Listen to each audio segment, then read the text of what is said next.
All right, I'm glad you guys are here this morning. Are you all ready to end the year strong? Yeah, ready to end the year strong. Well, you're in the right place to end the year strong. And I know people will be filing in, but I don't want to get started late because we have a lot of good speakers and we got to stay on track to get you out of here at 12:30. So, what I want to start today with is a question. I want to see how well y'all know your job descriptions. So this is going to be a little bit interactive. If you've been in any of Dean Frederick's recent sessions, you're disqualified from answering this question. So the question is, and whoever gets it right, I have a $25 gift card for it. If it says to Lincoln on the back, don't worry, I'm not stealing my son's gift cards. I traded him V-Bucks for his Fortnite game, for his gift card, so don't worry, it's my money, I promise you that. So, how well do y'all know your job description? I want to know who can describe in the most simple form what your job as a real estate agent is. Lead generation. Dawn, are you cheating? No. Dawn got the gift card right off the bat.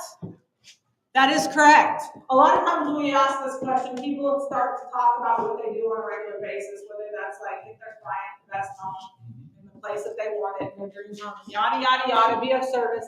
But at the end of the day, if we were to boil down our job description as realtors, if we don't do the lead gen, we don't get paid, right? You're not going to get closings unless you have leads coming in. Right or right? Right. True story. So that's why this Finish Strong session today is going to be full of practical, tactical things where we have rock star agents getting up here and sharing with you their specific niche that has worked for them for lead gen. And that's kind of what I like about real estate, because it's not a one-size-fits-all. One person can lead gen doing one thing, and it works great for them for their specific situation. And another agent might rock it at another thing that's completely different, but they're both generating leads at a high level, right? I don't know how many ways there are to lead gen, but Gene Frederick wrote a book called 101 Ways to Lead Gen. I think there's more now, especially with AI. There's tons of things that you can possibly do. We're going to drill down on probably 5 or 6 of those ways today, but you guys don't want to miss it. At first, I was going to do this whole thing where we broke out in different groups across the room, and each of these grad speakers kind of took a group of you, and you got to choose which one you want to learn about. But when I started talking to each speaker, I was like, nobody wants to miss your session. Nobody wants to miss your session. So we decided to let each of them come on stage and share with you their tips and tricks and ways that they go about doing what they do at such a high level. Are y'all ready to roll? Let's also mention this. Lead gen today. Let's talk about the sales cycle of selling a house. How long does it take from the time that a lead comes in today to get it across the finish line to a potential commission check? 28.87. Dawn says 28.87 touches. She's going to win all the time. I don't know if that's right. That's right for her. But I'm talking time-wise. How long does it take? Say you get the lead. You got the lead. You got them even under contract. How long? And that's a whole process. It might take 28.7 touches to even get to that point. So that took time. After you've touched them that many times, you get the lead, you sign the agreement with them. How much longer are you having to wait to get that home sold and that contract into fruition and a paycheck in your hand? Isn't it situational depending on the client itself? It's going to be situational. That's why there's something called like an average day of market. But let's talk about today. What would you expect? What could you expect? It's going to be somewhat situational. But I'm trying to get us to kind of look at it. 90 days. 60 to 90 days. So if I generate a lead today, I'm not thinking that's money in the bank, first of all, yet. Like 50% of the deals aren't even going through right now, right? Y'all experiencing that? It's kind of crazy out there in these streets. Well, say it is one of them that goes through. What's the average days on market in y'all's market?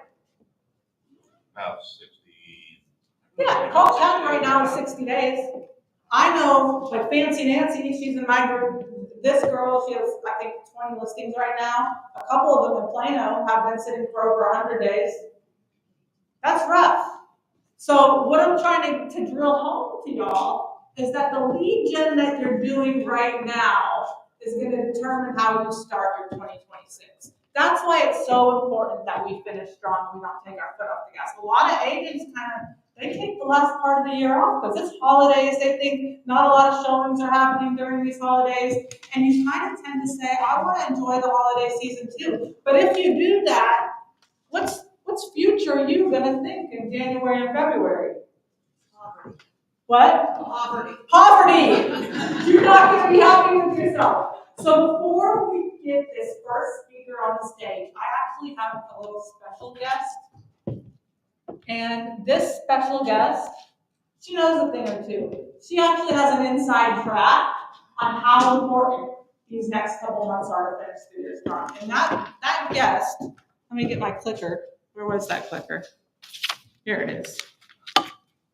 Oh, thank you to our sponsors. We'll be thanking them later and letting you come today.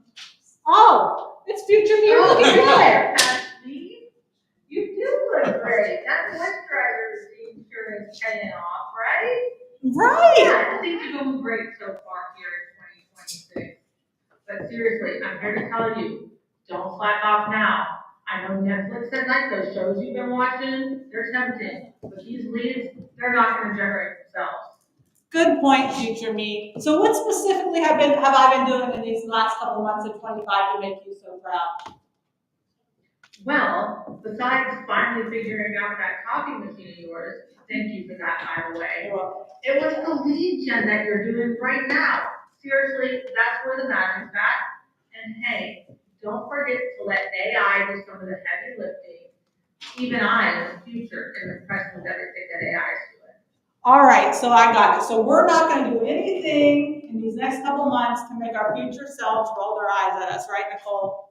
So today we're going to drill down, we're going to learn, we're going to get going, we're going to get motivated and sell between now and the end of the year. We're going to make you proud. Sounds awesome. I wish I was there. Oh, wait. I am. You guys, today is going to be off the chain. Get your pen and paper out, take some notes, because you do not want to miss what these speakers have in store. Oh, Nicole, can I do the first intro?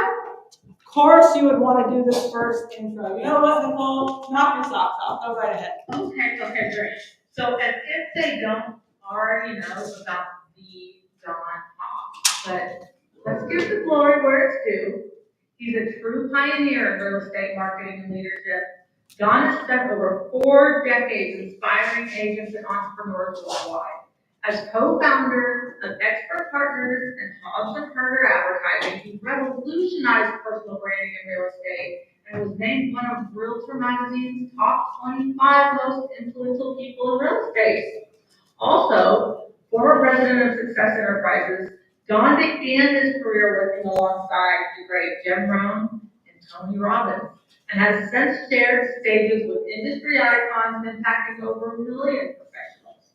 Today, he continues to help agents build powerful businesses and extraordinary lives through speaking, coaching, and leadership across the globe. Please help me welcome to the stage, the Don Hawk.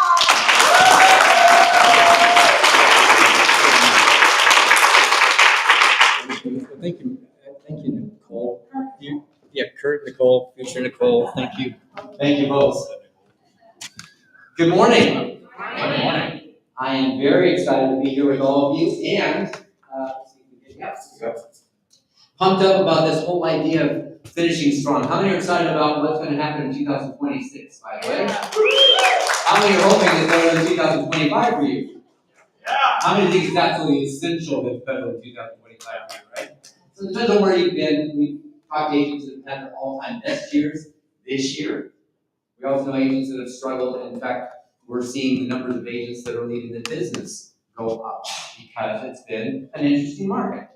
So today I want to talk about how we build momentum to finish strong through the end of the year, because as Nicole said, or future Nicole said, one of them, what you have to understand is that what you're doing right now is not impacting right now. And that's where we really have the fallacy that if we let up, if we ease up, we can take some time off. We're independent contractors. Heck, I'm in business for myself. I can do whatever I want. And I want you to write this down as your first note. There's very little difference between self-employed and unemployed. Isn't that true? Yes.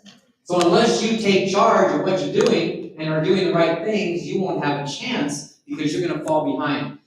I want to introduce you to my mentor. This was covered by future Nicole, and when she said that my mentor is Jim Rome. So I'm 18 years old. I joined Jim's company. If you don't know who he is, look him up. He's very findable on YouTube.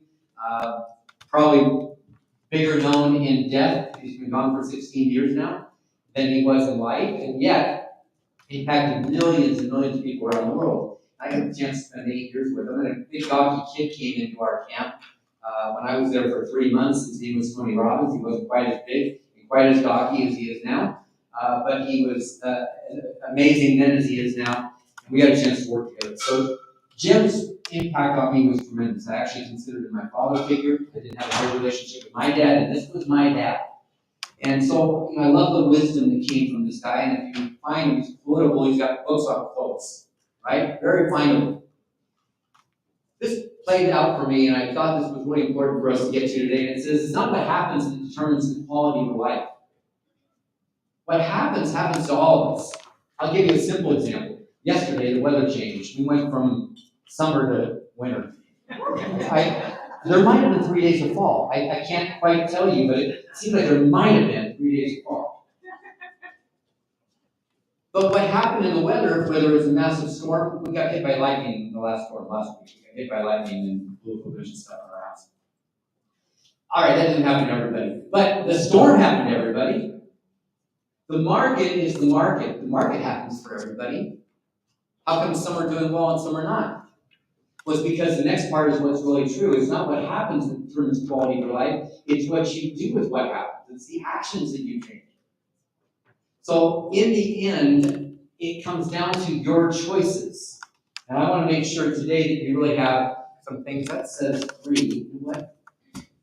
Nicole? Well, we're going to play with this, maybe. I think what I forgot to do, Nicole. Nicole, I need your help, please. Could you reset it? Just restart it, reset it. Not I'm sure restart it, Nicole just- should have said something. She should have said something. Yeah.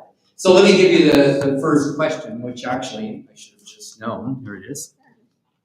So when you set your goals, so restart. No, don't do that. Just hit the redo up here.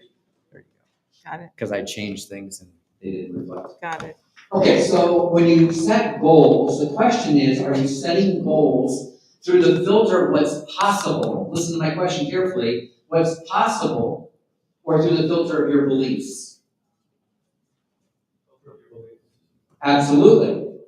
So is that the truth of what's possible in this market right now? Meaning, if we've got a market that's equal for all people, generally speaking, and some people are having their all-time best years, and sometimes some people are having their absolute worst years, what's the difference? And it has to do with their expectations. Yes? So when you set goals, are you thinking about your own belief system? Because here's what I know. Allison and I cruised last year in Sardinia. And we were on 7 sailboats with 7 to 8 people per each, and we sailed the whole whatever ocean we were in, and we had a great time.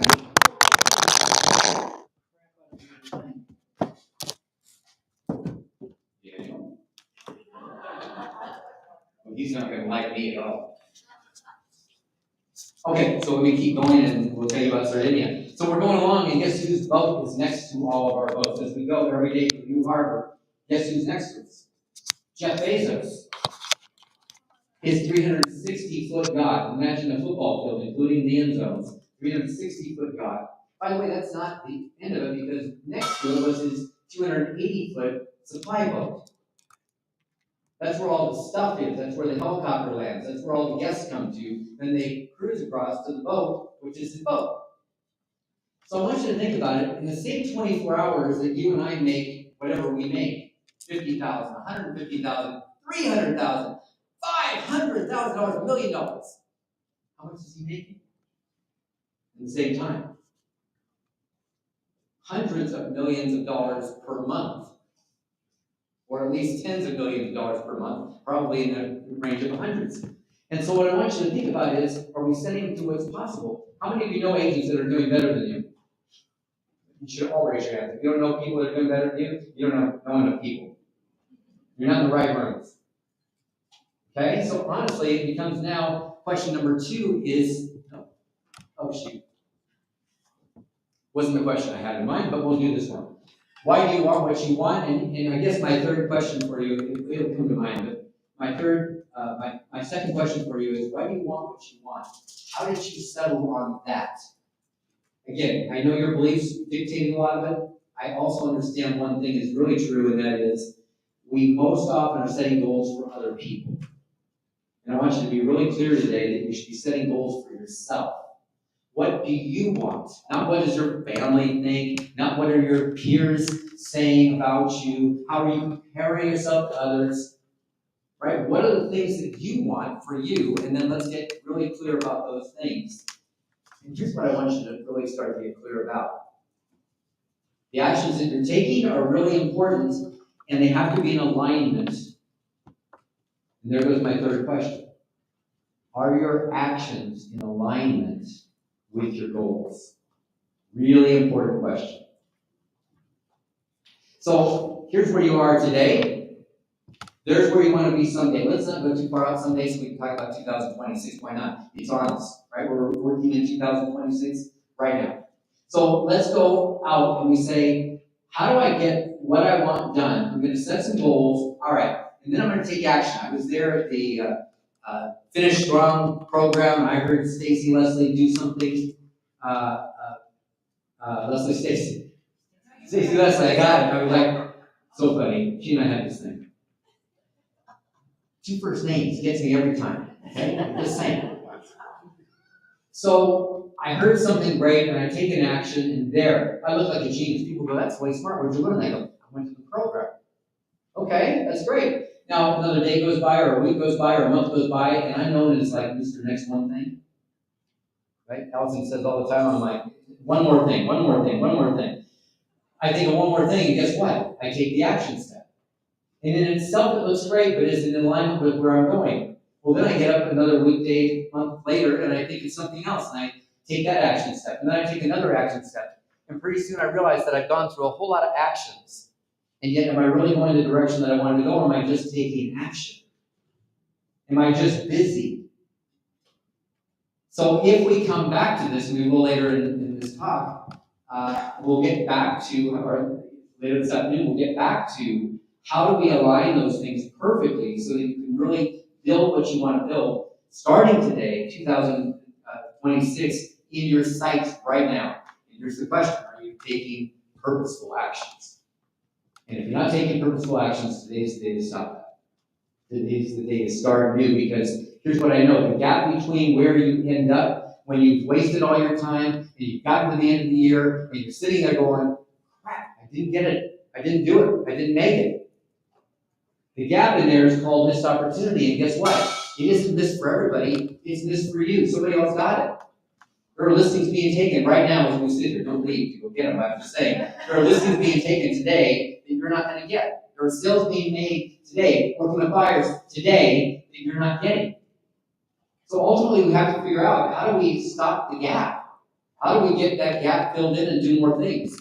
Well, here's what I want you to take away from it, because ultimately, you may beat yourself up and say, I've really had a bad year. I can't believe I've let myself down. By the way, note to self, don't figure it out in October.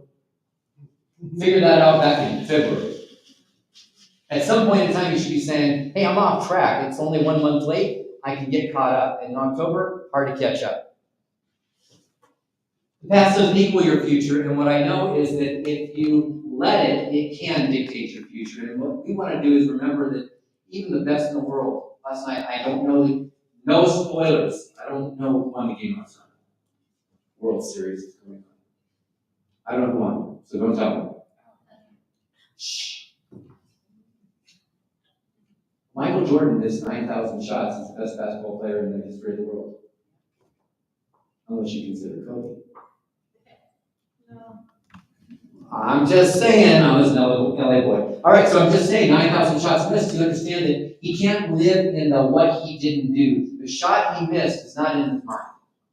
He's not living in, damn, I missed another one. I missed another one. I missed another one. Because if he does that, what's he going to do next? Not take the shots and miss what he does. So we have to understand, in fact, my favorite philosopher in the world is Ted Lasso. Anybody know who Ted is?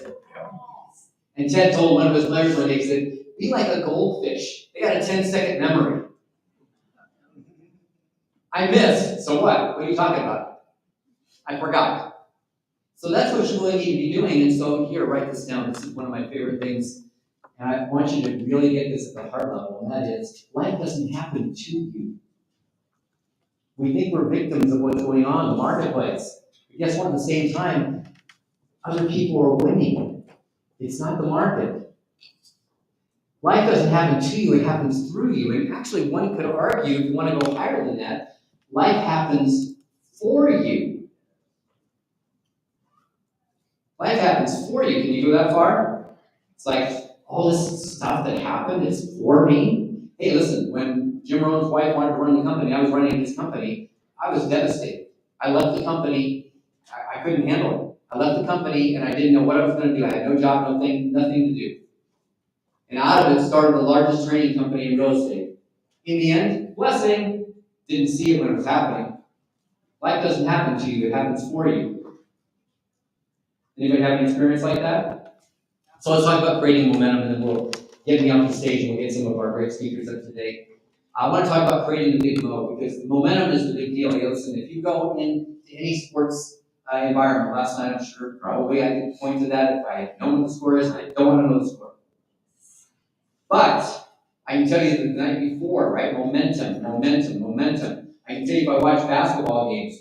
I remember when the Lakers, my team at that time, now I live in Dallas, my team at that time was playing against the Dallas Mavericks, and we were 29 points behind. I left the game. I'm like, who needs to stick around for this whipping? I'm in the car listening to the game, and you know they climbed back from 29 points down and won the game? Can you imagine, first of all, what an idiot to leave? But more importantly, can you imagine the momentum shift that had to occur? You watch a tennis player playing the US Open, and he makes a great shot. Yes! Pumps up. Gets the crowd going. Come on! It's momentum, folks. We're not in a solo sport. We have all kinds of ways to generate momentum. You're in the right crowd, being here. So let me go through this real quickly, because what you discover is that when you're born, you have a certain amount of potential. I can't tell you what it is. To me, it seems like it's unlimited. But let's pretend that it's limited, even in some human qualities. You have potential, and the amount of potential that you tap into has a lot to do with the actions that you take. Does that make sense?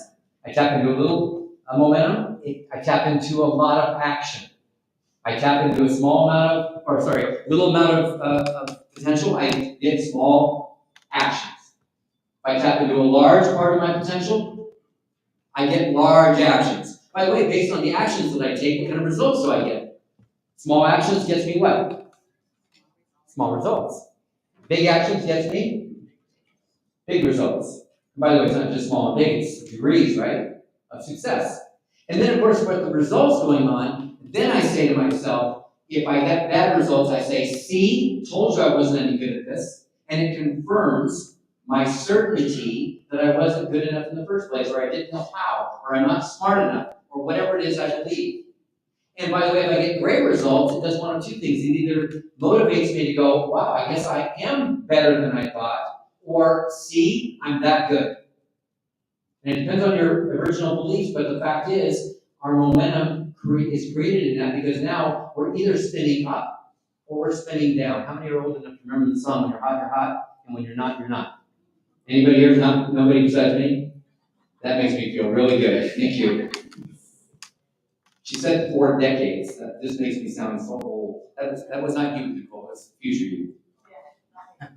So, in the end, we then tap into more potential, because I'm feeling better about myself. I have more certainty. I know how to do this. I got this. I know this. When I tap into the certainty, then I tap into more potential. which creates greater action, which creates better results, which comes back to confirm one more time. We've got either a cycle going up or a cycle coming down, and your job is to figure out how to get it into this. Because that is where momentum is, and your future results will come from. That's where 2026 becomes the best year you've ever had. And I don't care what the market does. Indications are it may get way better, but who cares? Because it's not about the market, it's about what? It's not what happens, it's what you do. This is my last little diagram here, and I'll let you get to the other stuff that we're going to do today. Small thinking. We set small goals. I'm thinking small. I could just do 5, 6, 7 sales, 10 sales. Oh my gosh. I know people are doing 10 sales a week.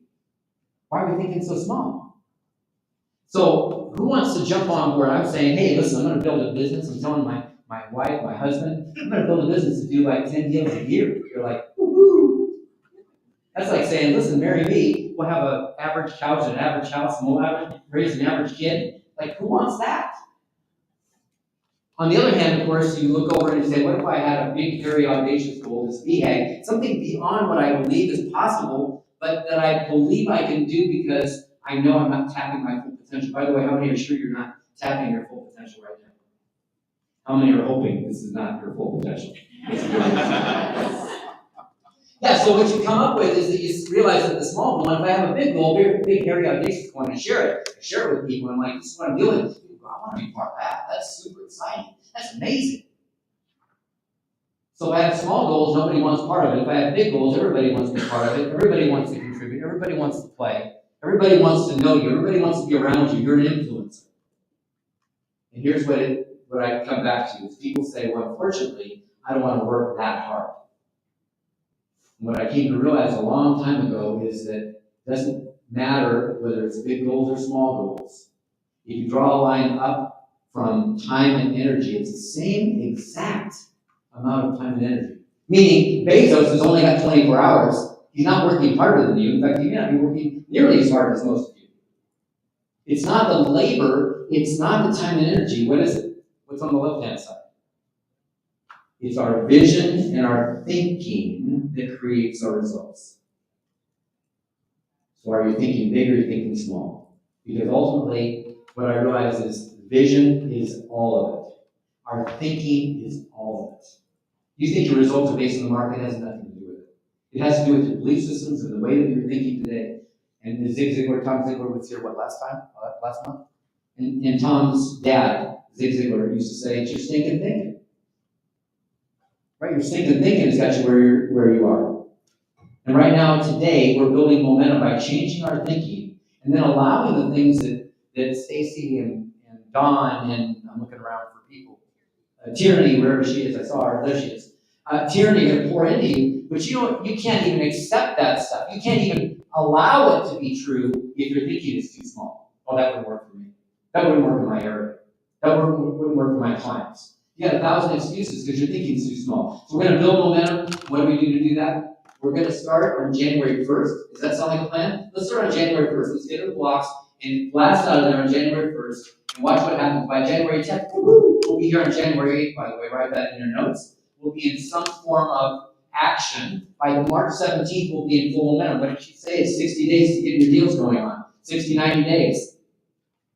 So by the time you get to March, you're like, I'm finally in gear for 2026. Way too late. So what happens if you change that to October 29th? I'm not sure how that came out, like October. But October 29th is today.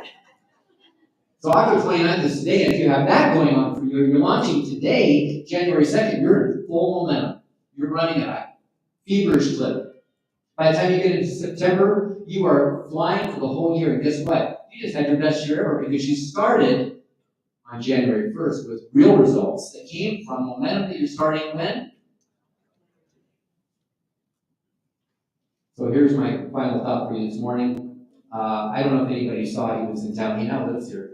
Nick Vujicic, do you know who Nick is? Amazing man. No, he was born with no arms and no legs. Has a little foot that is his arm, his hand. And they put him on a table to speak for the group I went to go see him just 3 weeks ago here in Dallas. Amazing story.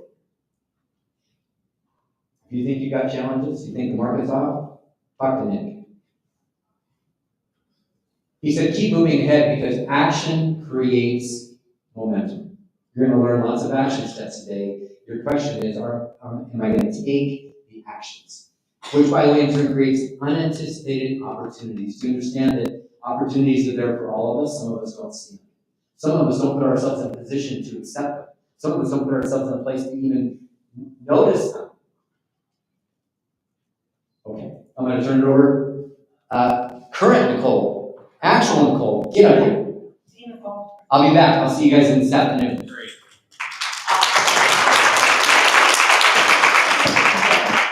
You know what? That's the way we started around here, right? Don's always getting our mindset in the right direction. So that was awesome, Don. Thank you. Next person we're going to bring to the stage is our first lead gen niche, Dawn Lawrence. She's amazing. A little bit about Dawn. After 30 years in engineering, Dawn brought her systems-driven mindset to real estate, mastering the art of cold calling. Anybody in here cold call? Or is it just Dawn? Okay, we do have some people. She's mastered it. She creates a now business. If she wants a lead, she can go get it today. She knows she can get a lead today because all she does is pick up the phone, right? And by the way, she's brought a lot of value to share with you guys today, not only with what she's going to say, but she's sharing all of her scripts and dialogues with us today. We'll talk about how to get your hands on those later. But she focuses on expireds, probates, and homeowners in transition. She proves that consistent action and structure turns conversations into closing. Dawn can pick up her business and go to anywhere in the country. You guys realize that, right? Because she knows how to generate listings regardless of where she's at, which is a superpower. Another thing that I personally admire and respect about Dawn is she is religious and non-compromising about her calendar. I will call her and ask her if we can do X, Y, or Z. She's like, well, I lead gen from 8 to 10 every single morning, so I can't do anything from 8 to 10. She does not compromise. You guys are in for a treat. Miss Dawn Lawrence.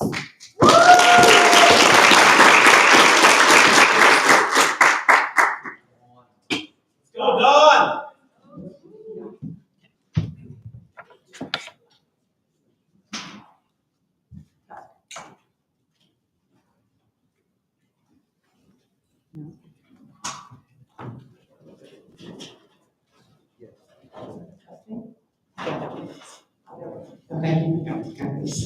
Okay, good morning. You guys, I was so excited to get up this morning. I hurried up and took a shower. I didn't even wash my hair because I wanted to get dressed so fast, just so I could wear a sweater. I love this fall weather. So yes, I have been cold calling from day one, started 5 years ago. Nicole said I was an engineer. I was also a project manager, so I brought that into my real estate. And I got to retire about a year into my real estate career. Although I did have a 10-year plan, God had a whole different plan for me. I did build my foundation on cold calling, but I have since layered on different types of lead generation. You are going to hear from amazing speakers today on different ways that you can lead generate. You just have to figure out what's best for you. And I'm doing notes here because I changed up my presentation because I wanted to be able to get as much information as possible in without rambling on. So why does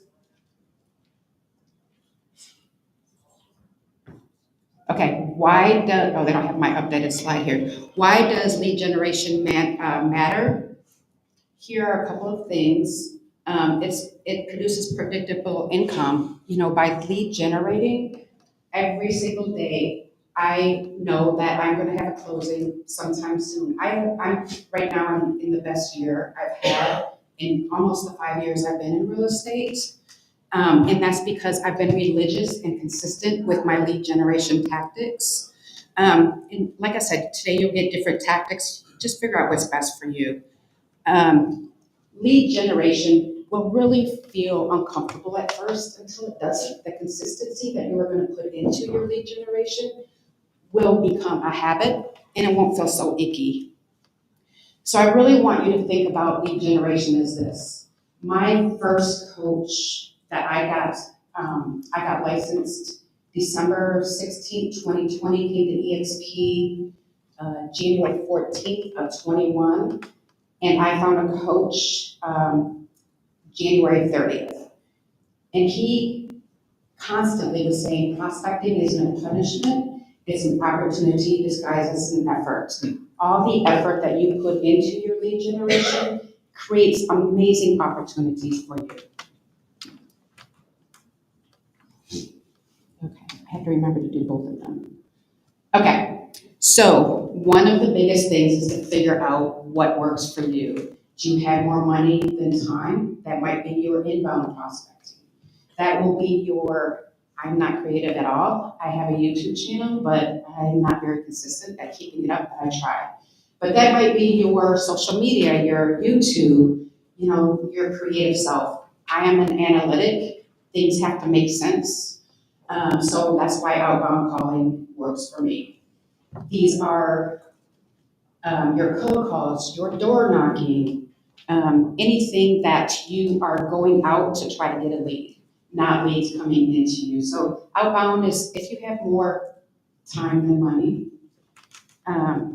And I have, like I said, I have layered both. I have layered both inbound and outbound prospecting together because that is the fastest way I've been able to grow my business so far. Okay. So lead funnels. If you think about a lead funnel as a funnel, your job as lead generation is to keep filling that funnel from the top, nurturing them down until they come out the bottom into closing. Take a picture of this. I think, Nicole, I think that you guys will all get these slides, but this is a great way to remember what and how to your lead generation tactics, how they should run through your funnel. Your number one goals should be to create trust and authority in your lead generation tactics. I really am focusing on my 5 Mile Famous, which is my neighborhood. And I am constantly posting in my neighborhood Facebook groups just so they know that they can trust me and that I am the authoritative real estate figure within my area. There are a couple of other agents that live in the colony too, but they're a little bit further away, so I'm not taking any of their business, but there's plenty to go around for everyone. Okay. So, as I said, you have to figure out which approach fits best for you. Are you creative or are you analytic? Inbound, outbound. Ask yourself a couple of these questions, and there's a whole bunch of questions that you can ask yourself to try to figure out what is the best way for you to lead generate. Go to Chaz, that's my ChatGPT. Go to Chaz and just ask, here's my personality, here's my disc profile, what way would I be best at lead generating? Okay, sorry I'm going really fast, I just want to get to the nuts and bolts of this. Okay. One of the big things I learned also is to have 3 to 5 pillars of lead generation. I started out with expireds and cancels. I have layered on probate, and now I have layered on pre-foreclosures. So these are all basically I'm going out to get the business, except for now I've done such a good job at building my business. Business is coming to me. And that's why I had one of the best year in my real estate career so far. I work on neighborhood farming. Stacy's going to talk about that. I do a lot of events for clients, for Sphere, for my neighborhood. So I've layered on these different things. So I actually have like 7 lead pillars, but that's because I perfected one. Then I worked on the next one and perfected that. And that's how I built it. Okay. One of the things that I do every single day during my prospecting time, my cold calling is 8 to 10. So I prospect all day long on social media. I prospect my neighbors, but my cold calling is 8 to 10. I'm here today because they told me I had to be here. Otherwise, I promise you I'm not at a lot of these because my prospecting time is sacred to me. I track everything. I know how many calls I've made. I know how many conversations I've had. I know how many appointments I've been on. I know how many appointments I haven't been on that they cancel or whatever, and I know how many, transactions I've done from the different types of lead generation. So I know where every single one of my transactions have come from and how it started. So track everything. Okay, so let's talk about expires. Expires are the most overlooked, misunderstood, and untapped opportunity in our MLS. Did you guys know in August of 2025, across the nation, we had 56,000 homes come off the market unsold? And in the last 7 days here in North Texas, we had almost 5,000 homes come off the market unsold. Talk about opportunity. So what that means to me is I have a business that I get to go out and get. These are big people that need my help, and they need your help too. So I'm gonna kind of show you really quickly some of my tactics. These are sellers, expireds are sellers who already raised their hands. And 40% of expireds will relist within the next 30 days because they have to. These are motivated homeowners. These are people who need your help. And right now, these homeowners don't need to be convinced of anything. They just need confidence that their home can be sold and that you're the one who can sell it, or that I'm the one who can sell it. Okay. Most likely, you're wondering, when should I call? When should I lead generate? Whatever that strategy is. Your lead generation should happen whenever you do it.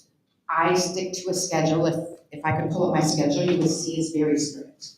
I have lead generation time, I have follow-up time, I have admin time, and that all goes back to my project management and engineering career. Thank you, God. With expireds, though, the early bird gets the worm is the case here. The very first person that somebody who just came off the market, whoever they talk to first, will most likely be the one that gets the deal from them. So the first contact is everything in calling expires. So I'm gonna go through really quickly the framework of how I do my scripts, and like Nicole said, you guys will get these scripts afterwards. And this framework should be in the scripts as well, so we'll give you a little bit more information on just what I'm giving here. So I use DART, which is desire, ability, reason, and timeline. That's me finding the motivation, why they need to sell the home. And then to handle objections, I use ARP, which is acknowledge, respond, and pivot. Every single call starts off the same way. So they pick up, I say, hey Donna, this is Dawn. I'm a realtor here. Listen, before you hang up, I was hoping I could ask you a really quick question. Do you mind? I ask them if it's okay, number one, with the new rules and laws and all that kind of stuff. I think you have to get their permission to continue with the call. Then I also am letting them believe that they're the ones in charge when it's really me. If you go in with mindset is everything. If you go in with the mindset is these people need my help. I don't need their business. It really will help you. Okay. So let's talk about ARP. Acknowledge, respond, and pivot. So I introduced myself. They said, yeah, go ahead. I usually get a laugh or a giggle or something. I wasn't cracking up on you. Most people do, but that's okay. One of the biggest questions, especially right now, is, well, what would you do differently than my last realtor did? So ARPing is you're acknowledging the question. Well, that's a great question, Donna. Honestly, if I were you, I'd be wondering the same thing.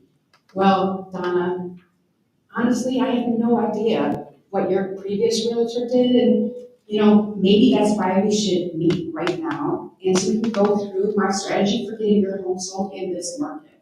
Do you have tonight at 4? Is 5 better for you? So you see, I acknowledged the question. That's a great question. I responded, and honestly, I do the same thing, and then I completely pivoted away from answering what I would do differently. Because really, I don't know what I would do differently because I don't know what they did, but it gets their mind off of wondering exactly what I would do. Now, I do have if they really dig into, making me answer, I do have an 8-week marketing plan that I can talk about. And I do have different strategies for getting homes sold in this market, even though right now it's about 93 days for a listing from the time it goes on the market to the time it closes, which is a very long time. Okay. And I think we'll have questions later too, right? So I'm not gonna dig any more into this, but this is kind of this is handling objections. This is how you handle objections, acknowledge, respond, and admit. So the next one is DART. This is finding their motivation for why they want to sell. So I'm gonna read this here. This is a little bit easier right here. So got it, Donna, just curious, if you had sold, were you planning to stay local or were you moving away altogether?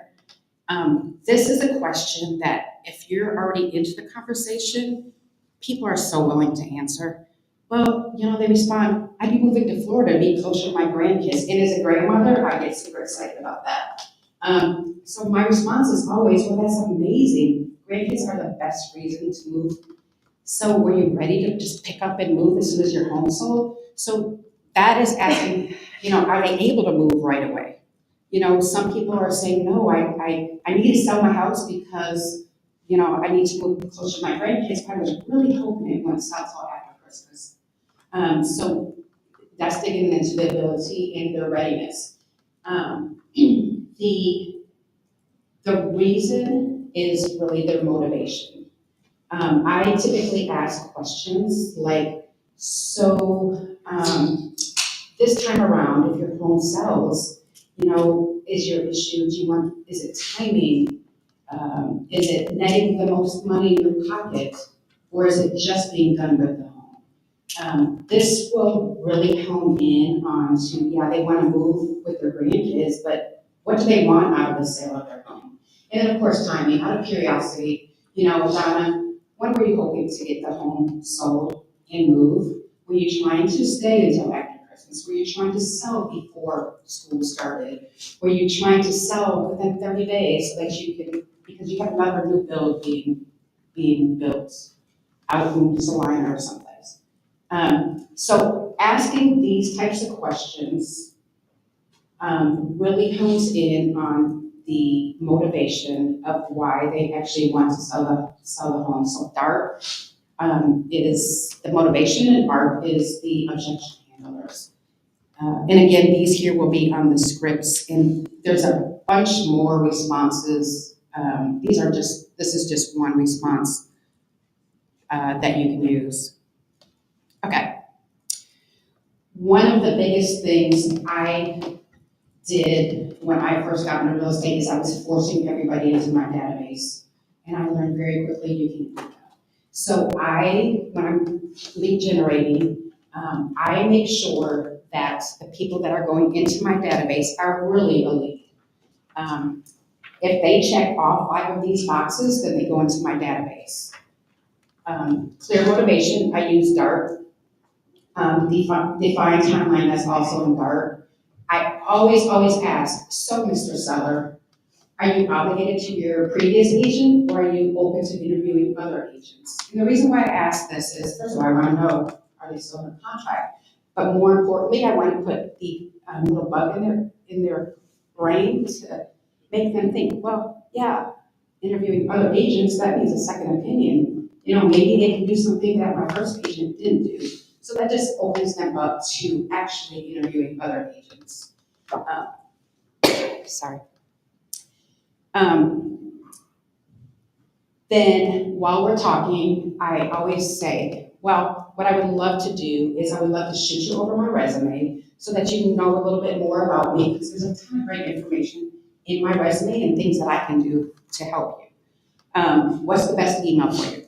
I got their email. I already got their phone number because I'm talking to them, so now I got their email. So that means they're great to go into my database. That they're gonna get my emails, they're gonna get my texts, and I know that they have motivation. Okay. So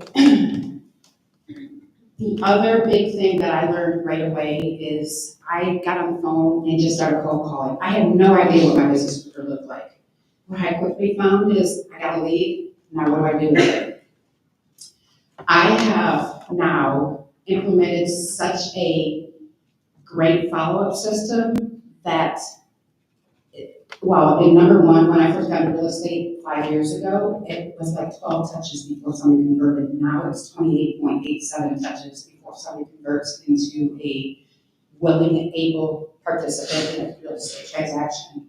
So now my follow-up system is all within 1 day. I have a good conversation. I send them my resume while we're on the phone, because what I have found is when I send the resume, it may go to junk. So I make them check their email right when I'm on the phone. I immediately also say, I'm going to send you a text with all my contact information, and in the text is all my contact information, my little blank card. But I also remind them to look in their junk mail to see if my resume is there or not. We get off the phone, I write a handwritten note to mail to them. I send a video text, and I use BombBomb so I can see if they looked at it or not.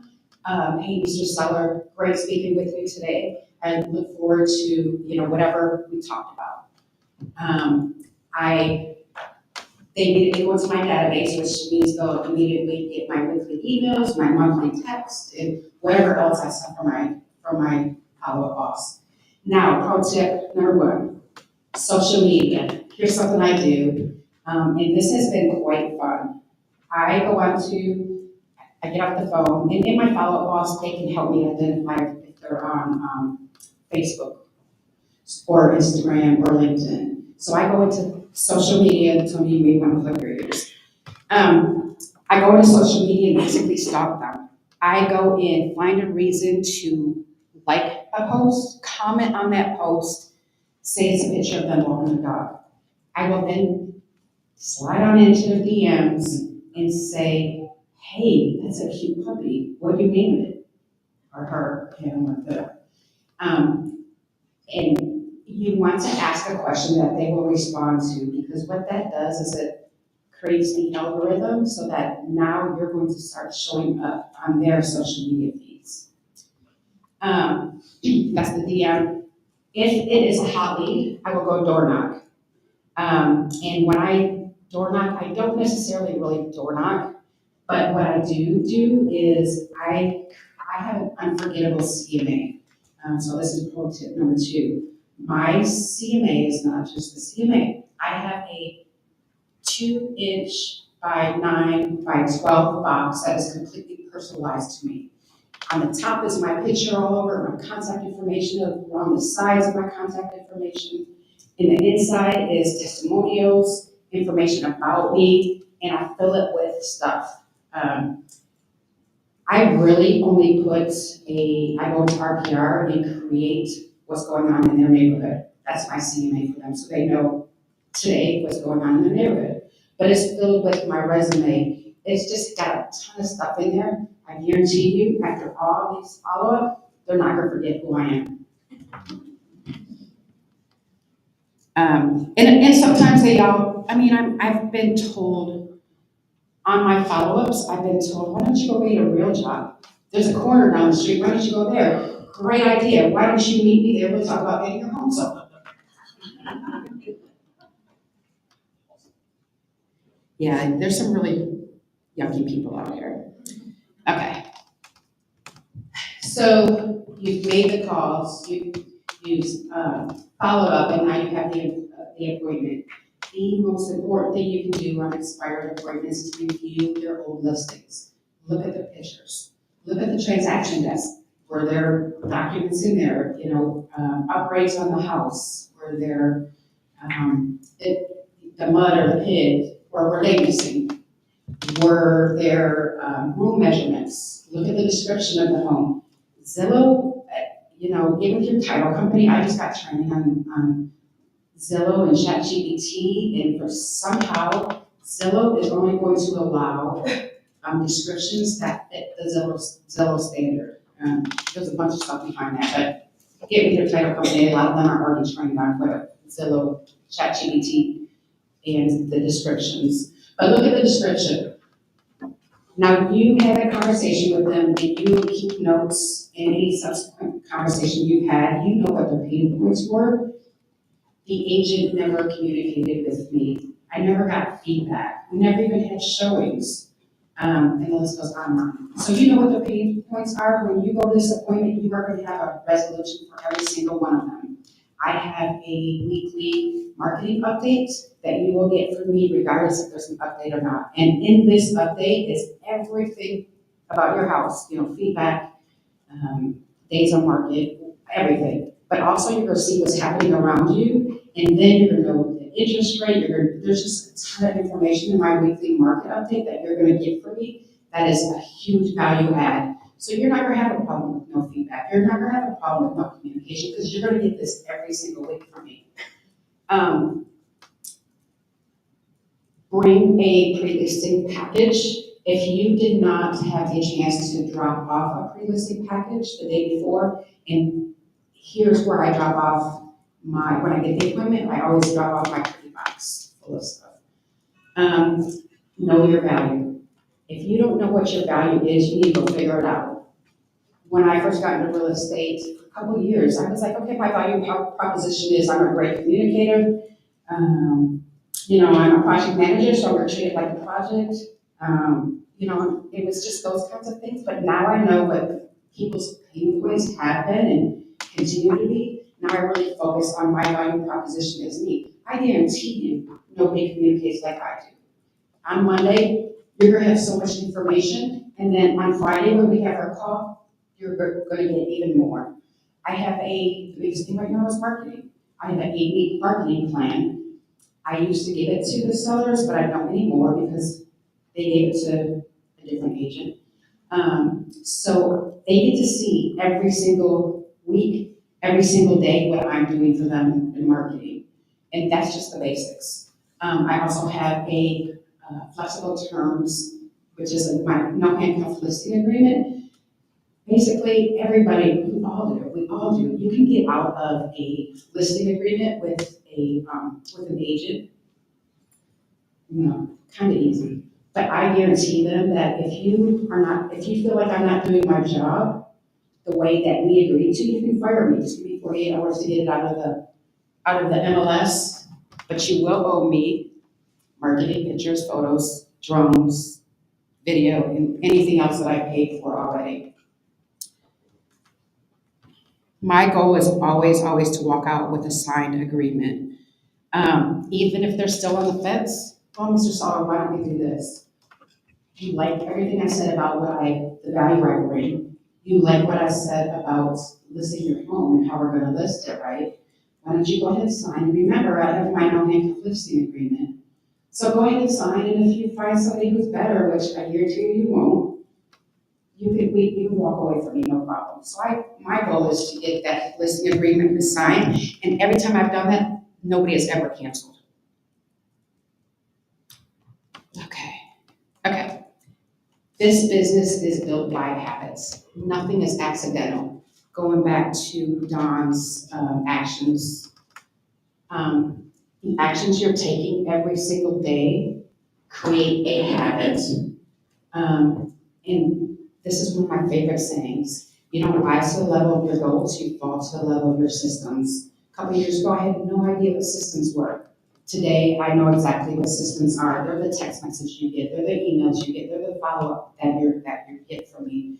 They're during the transaction, everything. I have 173 checkpoint throughout my listings. That means I have 173 actions that I need to take from the time I set the listing appointment to after we close. This has become a habit for me, and my systems are in place. The biggest thing in real estate is to be consistent. I mean, hopefully you'll hear that throughout the day. Consistency is the key in real estate. Okay, so just to recap, again, be consistent. Track every action, because if you're not tracking your action, you're really not doing it. You're not going to have a clue what is helping you and what is failing for you. So, it's so important to track. Build your pipeline intentionally. Every action you take, be intentional, be purposeful. Follow up with purpose. Have a plan in place on how you're gonna follow up. Don't just say, hey Stan, thinking about you today, or hey Stan, wanted to check in. That's not a follow-up. That's just saying hi. Have an abundance mindset. There's so much business here for all of us. Great. Yeah, there's so much business here for all of us. We help each other. Some of my girls with Grit are here. We help each other. We help each other with listing. We share listings. Can we do an open house for you? What can I do to help you get your property, to get your listing sold? We help each other. So have that mindset. Okay. So my team name is Elevated Realty Group with a pretty pink crown. So I'm letting you all know that you all already wear your crown, so act like it. Call to action. Every single day, Monday through Friday, build in your schedule 60 minutes of lead generation. If that's just on social media, whatever it is, whatever your lead generation tactic is, do 60 minutes a day of it right now. And then like Nicole said, come January 1st, watch where you're at. 90 days down the road, watch where you're at. This time next year, you're gonna have the best year of your career if you build in lead generation time. Make sure you have 3 to 5 lead pillars and make sure you can dominate them. Scripts, implement and practice if you're gonna cold call. If you're going to be on social media, have a plan of how you're gonna show up on social media. And of course, build your follow-up plan before you even pick up the phone to make that first call, before you send out a text to say, hey, we're going into winter, change your filter. If they respond back to you, and if they're not in your database, if they go in your database, make sure you have a follow-up plan so that they will come into your funnel and eventually convert with you. And I think that's it. That's it.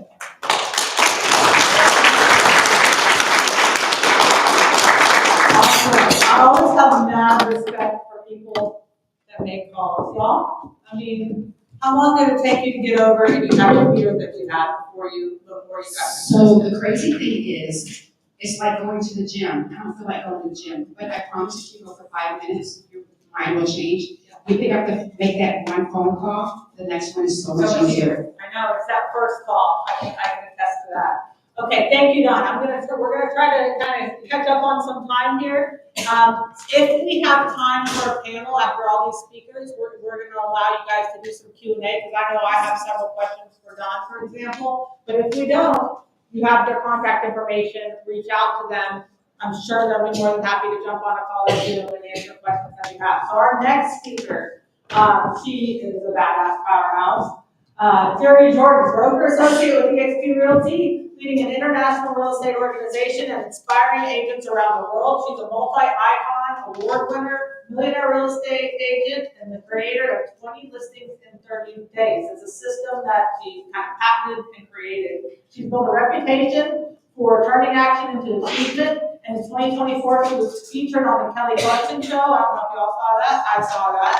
Alongside her husband and 5 daughters. Y'all, they have a basketball team that's in their family. It's an all-star 5-pro basketball team. It's amazing. But they showcase their journey her journey as a mother and mentor on there, and she's just a market leader who proves success and family can coincide. So, love her to pieces. It's Tierney Jordan.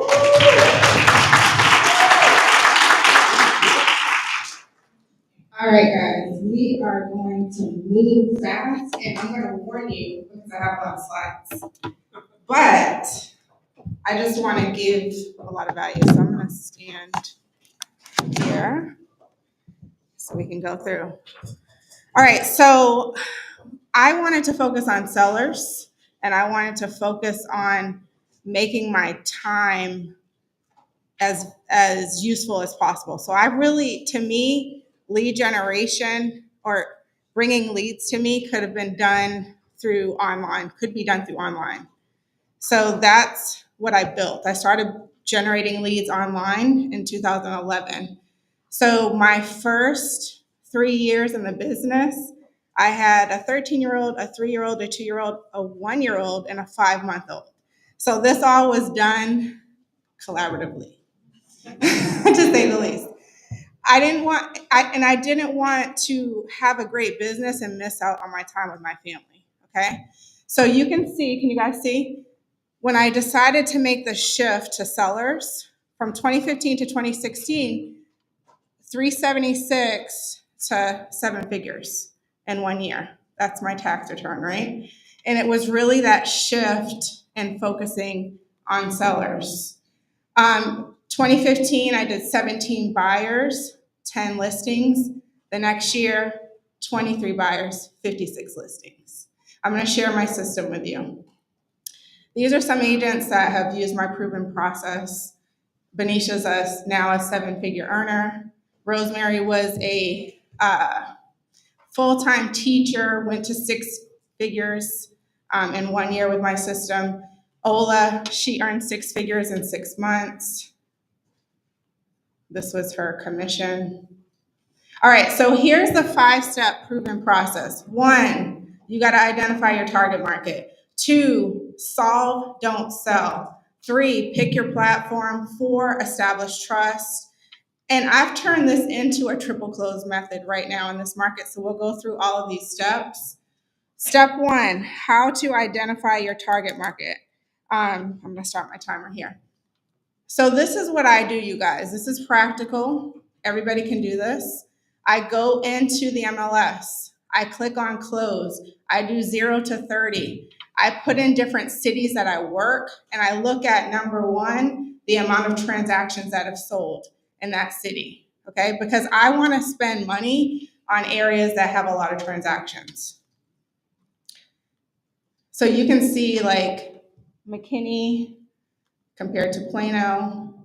I then do a quick CMA on those results, okay? I'm looking at key indicators. The key indicators that I look at are median days on the market. I want the money to move quick too, okay? So I want a lot of closings and I want low days on the market. I also want a high sales price to list price percentage. Why? Because that tells me there's demand in that area.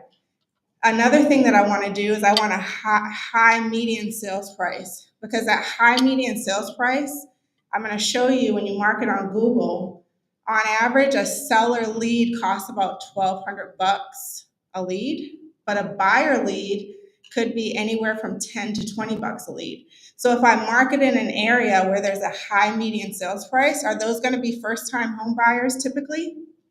No. So they're probably going to have a house to sell. Right? All right, so when you do this process, you go through your MLS, you're looking for these key indicators, you want to create a hit list. So create your top 5 cities, and then you're going to go to Google Trends to help you. So Google Trends is going to give you some background on that area.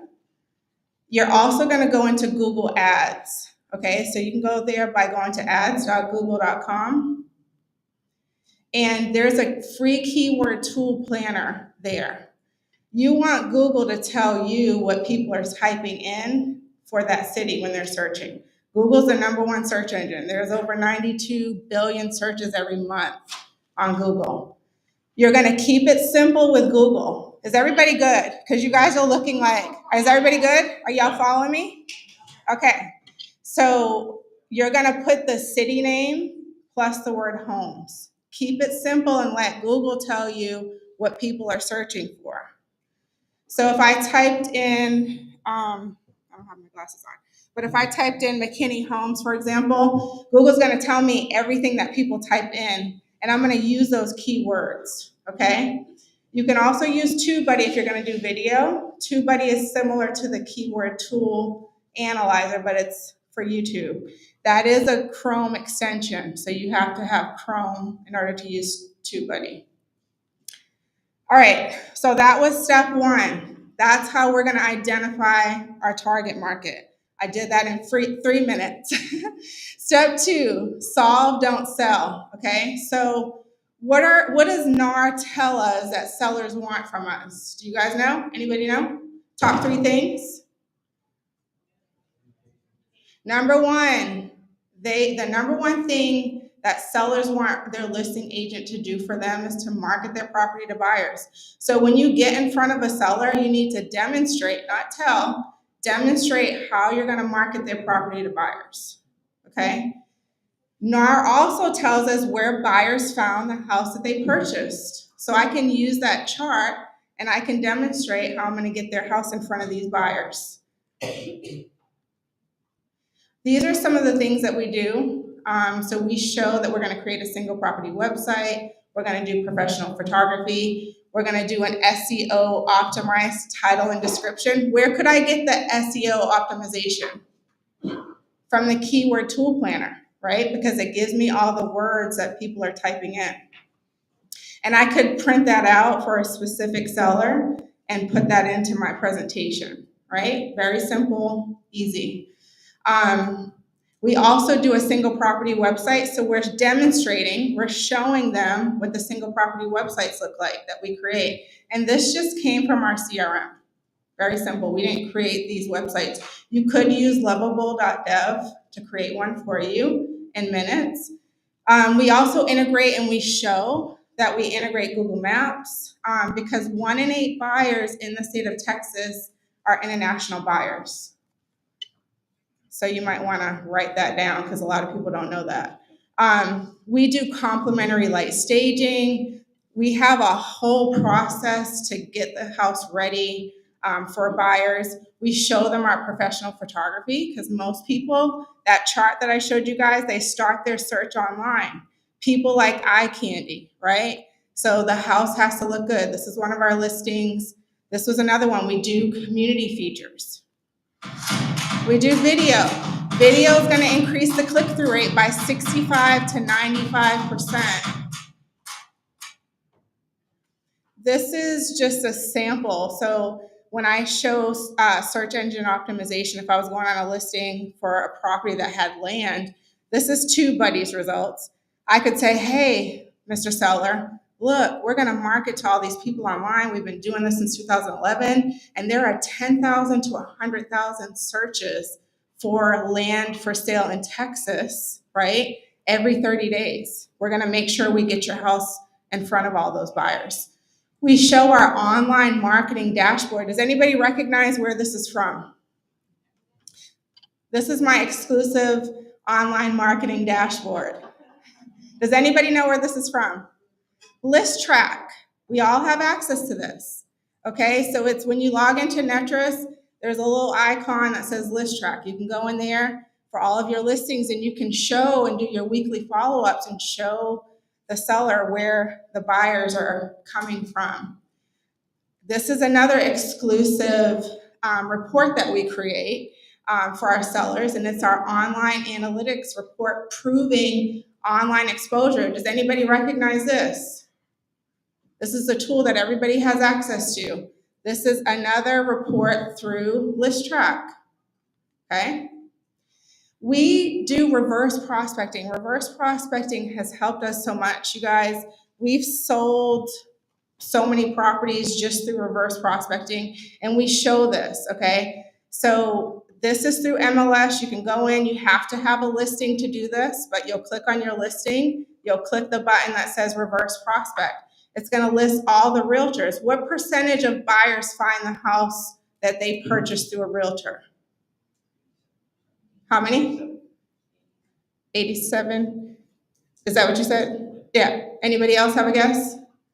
So it's about 30%. So 50% comes from online, 30% come from realtors. So 80% is through online or realtors. So we have to make sure we're marketing for buyers online for our listings and to the realtors. So MLS gives us a list of all the realtors who have an automatic search set up that fits your criteria, okay?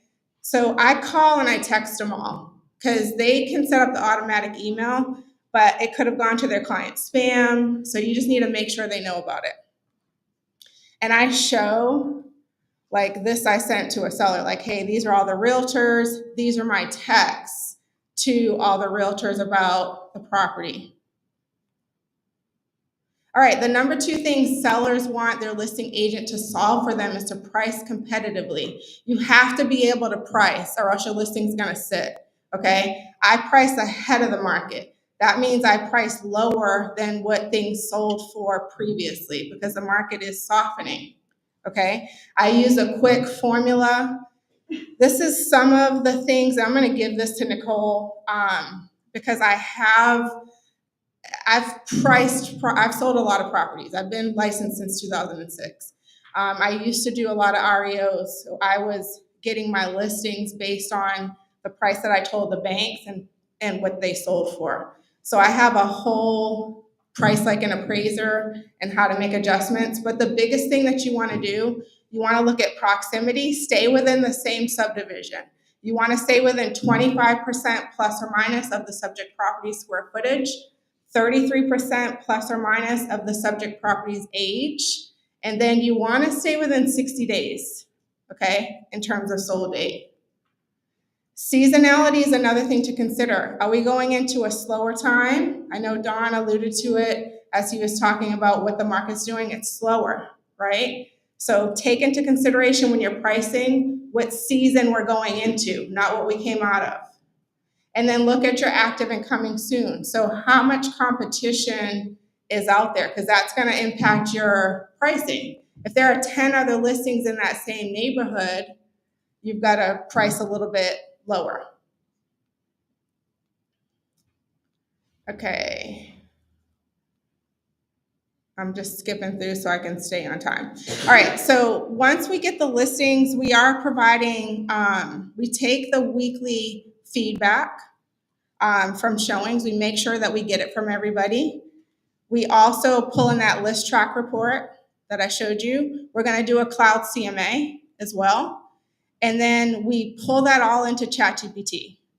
And we say, ChatGPT, we have a high D seller, we give the disc personality, we upload that information. How can I tell them what we need to do in terms of pricing of the and we are reviewing the price weekly on our listings.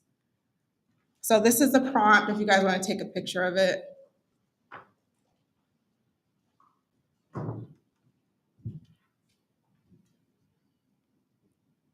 All right, do this weekly until the property sells. All right, step 3, pick your platform. I'm a Google girl. I've been a Google girl since 2011. Most people start their search online. Most people start on Google. I didn't want to cold call. No disrespect to you, my dear. I didn't want to door knock because this was taking time away. I got 5 kids. I had 4 babies when I first got in the business, right? 3 years, 4 kids. My first 3 years in the business. I didn't want to rely on my sphere of influence. I didn't want to feel like I was begging for business. Google gives instant results. I do pay to be seen, but that has helped me to build organic and past clients and stuff too. These are the most impactful things that we have marketed online that gets the most results for us. So sell your house as is for cash. This is the most expensive one. This is going to cost you about $1,200 a lead. So it's cost per click. When you go in and you look, the cost per click, sell my home is going to cost you about $120 a click. It takes about 10 clicks to a lead. So that's where I get the $1,200 from. So that's what this will cost you. This is how you can market online for sellers. A more economical approach would be, what's my home worth? So if somebody types in sell my home, that's pretty much a guaranteed seller. What's my home worth? Not necessarily, but you're going to get some sellers out of it. That can cost you, you see it says I think that says 11. I don't have my glasses on, so I can't see, but it's about $120 a lead for this one, okay? And I send them to a landing page. It's simple. They go on to get their property value. I do a 2-step process. The first step is I collect their address, okay? I don't give them their report right away. I collect their address. Then I ask for their contact info to give them the report, okay? I do have a system to collect the partial data. So I can show you here. So 36,000, I have 36,000 sellers that didn't give me their contact info, just their address. But I have a reverse lookup system to find it. I have 18,000 sellers that gave me their contact info. So if I didn't have that two-step process, I would be missing out on 36,000 sellers. Okay, this is the most economic approach. Okay, you find an area that has a high average sales price. I market a lot in Windsong Ranch. Windsong Ranch is hot. If you go on Google's keyword tool analyzer, you'll see there's a lot of search there. I create a single property, single lander, okay, for the community. The background is just an image of what's a feature that people want to be in Windsong Ranch, the lagoon. And then they click on it to get information. A lot of people think we're the builder. So we get a lot of good leads from that. This is our pop-up, and feel free to take a picture of that if you'd like. Got to move fast, guys. Oh, Nicole said they're going to share. So you want to, step 4 is get them to like, know, and trust you, right? So we're going to solve problems. We're not going to sell. I do a lot of past client video testimonials. I don't have time to go through these, but I'll just give you a little short clips. In 2 hours. We sold it the first time for a cash deal with Judy Jordan. So I do clips and I let people see what it's like to work with me from other clients. So make sure you're taking videos of past clients. She was gonna list it herself for sale by owner. So they're selling me, okay? Video is gonna increase connection. If someone consumes at least 3 seconds of your video, you increase their purchase choice intent by 40%.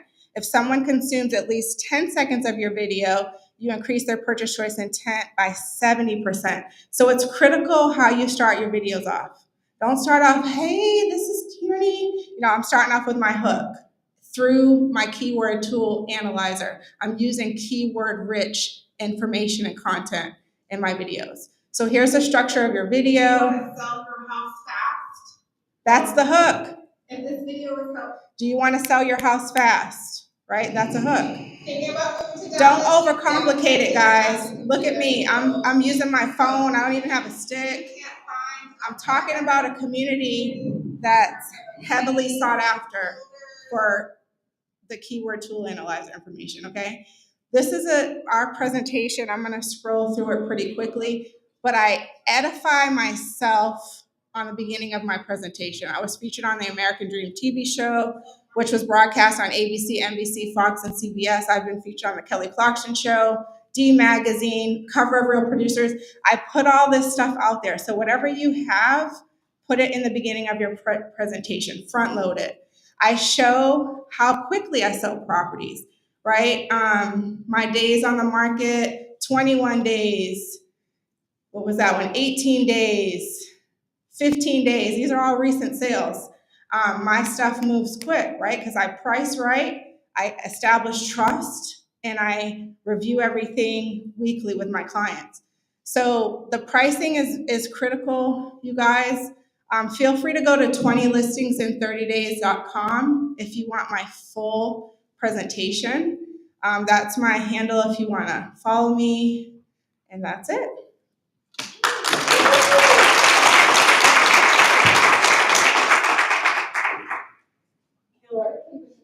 You did great.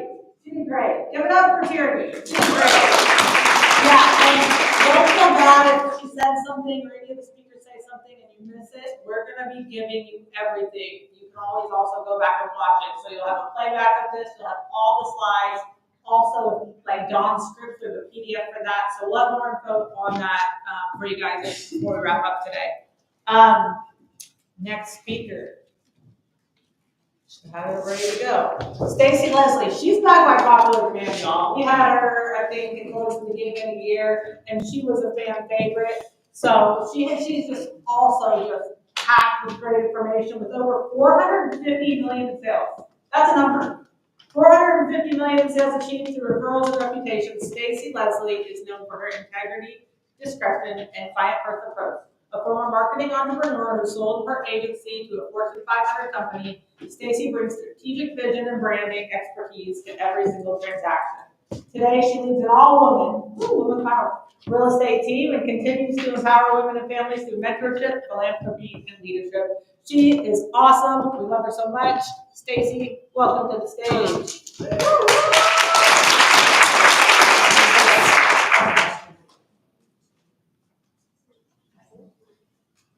All right. I have to say I have a guy on the team, Caleb. Okay. Good job, Caleb. All right, we're going to be talking about farming. I think on this one, so I just hit the next button. Oh no, am I going the wrong way? There we go. Okay. So the way I've kind of built my team that I have, we have a very powerful team. So this year I only have 7 agents and we're going to be right around 82 million. So that's heavy. Everybody pretty much does 10 million or more. So think about your numbers. And we built this off of farming. So I'm going to show you how I turned just one neighborhood in the Dallas-Fort Worth area into 170 plus sales a year. So pick a neighborhood and you can do the same. So step 1, well, pick a neighborhood. Number 2, you're going to get connected. If the neighborhood does not have a Facebook page, make one yourself. You can be the owner of the Facebook page for that neighborhood. The neighborhood I picked was the Tribute in the Colony. So literally, I believe the Facebook page name is the Tribute in the Colony is the Facebook page. And there's, I believe, like 6,000 members now. I don't actually run that page. Somebody had started it first. So the reason there's 6,000 members is when I moved in, there was 150 homes. And I worked for a brokerage that told me you will never sell a home in there. It's a brand new neighborhood. Nobody's going to be moving anytime soon. Now there's 2,800 homes, 6,000 members on the Facebook page because when they move out, they're allowed to stay on the Facebook page. So they're moving out to other parts of Dallas-Fort Worth area, but they're still on the page getting all my marketing information. The next thing I did is I started implementing free ideas. When I got into marketing, my belief was, my father's an ex-banker, and my belief was, don't spend money you don't have. So I'm like, how can I market for free?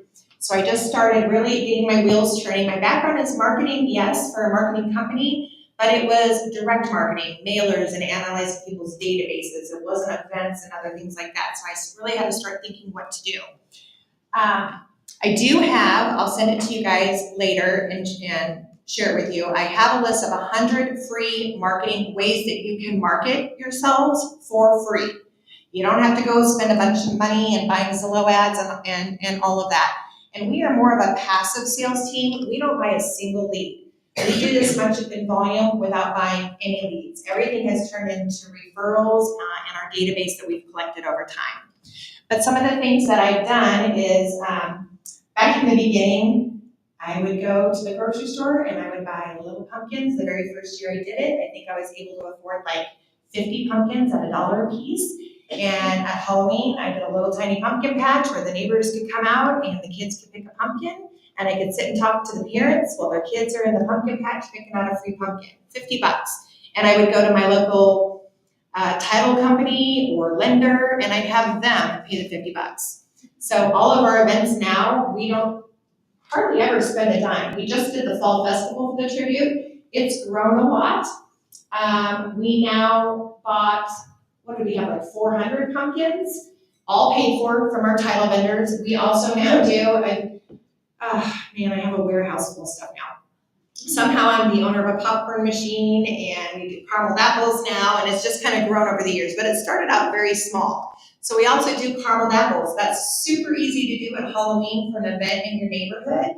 We literally buy apples and to make it easy, I'm not making caramel apples. We cut it into pieces, put it in a bowl and put caramel on top and give it to the kids for free. And the line is so long to get caramel apples and you gotta take advantage of it. You're not just giving away a caramel apple, you want them to stay in line so that you can talk to all of the parents while the kids are eating their caramel apples. So the key is to get people talking. Another one that I'm doing right now in the neighborhood is a Halloween house decorating contest. This is so cheap and easy, and I brought one of the signs. These are $3 a piece.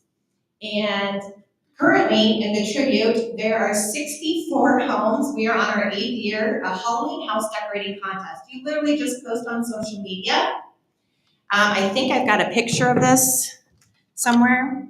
You're literally gonna post that, here's the big one. That's Texas. It was on the first one. Here's some of our events that we do. So, first one in the corner is the pumpkin patch. You can see how busy it gets. We literally got like 1,000 people now at the pumpkin patch. The next one, Christmas, gingerbread houses. We sell houses. So we give all of our customers a gingerbread house. I get them from Central Market for like $10 a piece. And I give them a little stuff to decorate and I drop it off at their houses. Let me tell you, drop off a gingerbread house to a family and they are your client forever. I can't even tell you how many of our clients that we've sold 5, 6 homes to now, all because of the gingerbread house. They come back and tell us. We've done pet rocks that live in a house, and we give them a little cardboard house and a rock. You know how much it is to buy rocks? It's free. There is the tribute October yard of the month and the house decorating. You know, it's free to go on the Facebook page and say, hey, we're running a house decorating contest. If you want to enter your house, post it here. The other thing with social media is get people to post. They are self-promoting you. So every single person is posting their house. People are then liking it. They're boosting your post. My post has been at the top of the tribute page for an entire month now of people excited to go drive by all of the houses that are decorated. And then we make a map and post that. Here's the map. If you want to go out on Saturday and take your kids looking at all the houses that entered, here's where they're located in the neighborhood. And then each house, when they enter, gets a sign in their yard. So I have 20 homes for sale in the tribute right now, but I have 64 homes that have this sign in their yard right now that says the agency and the tribute. And just make these little Velcro, so each year I can reuse them, and whatever number they are, I stick it in the yard. And then just yesterday, we picked the finalists. So out of the 64 homes, I did another post. Here's our 10 finalists. And to vote, you just have to like the picture, and to get somebody a second vote, you have to type the word favorite.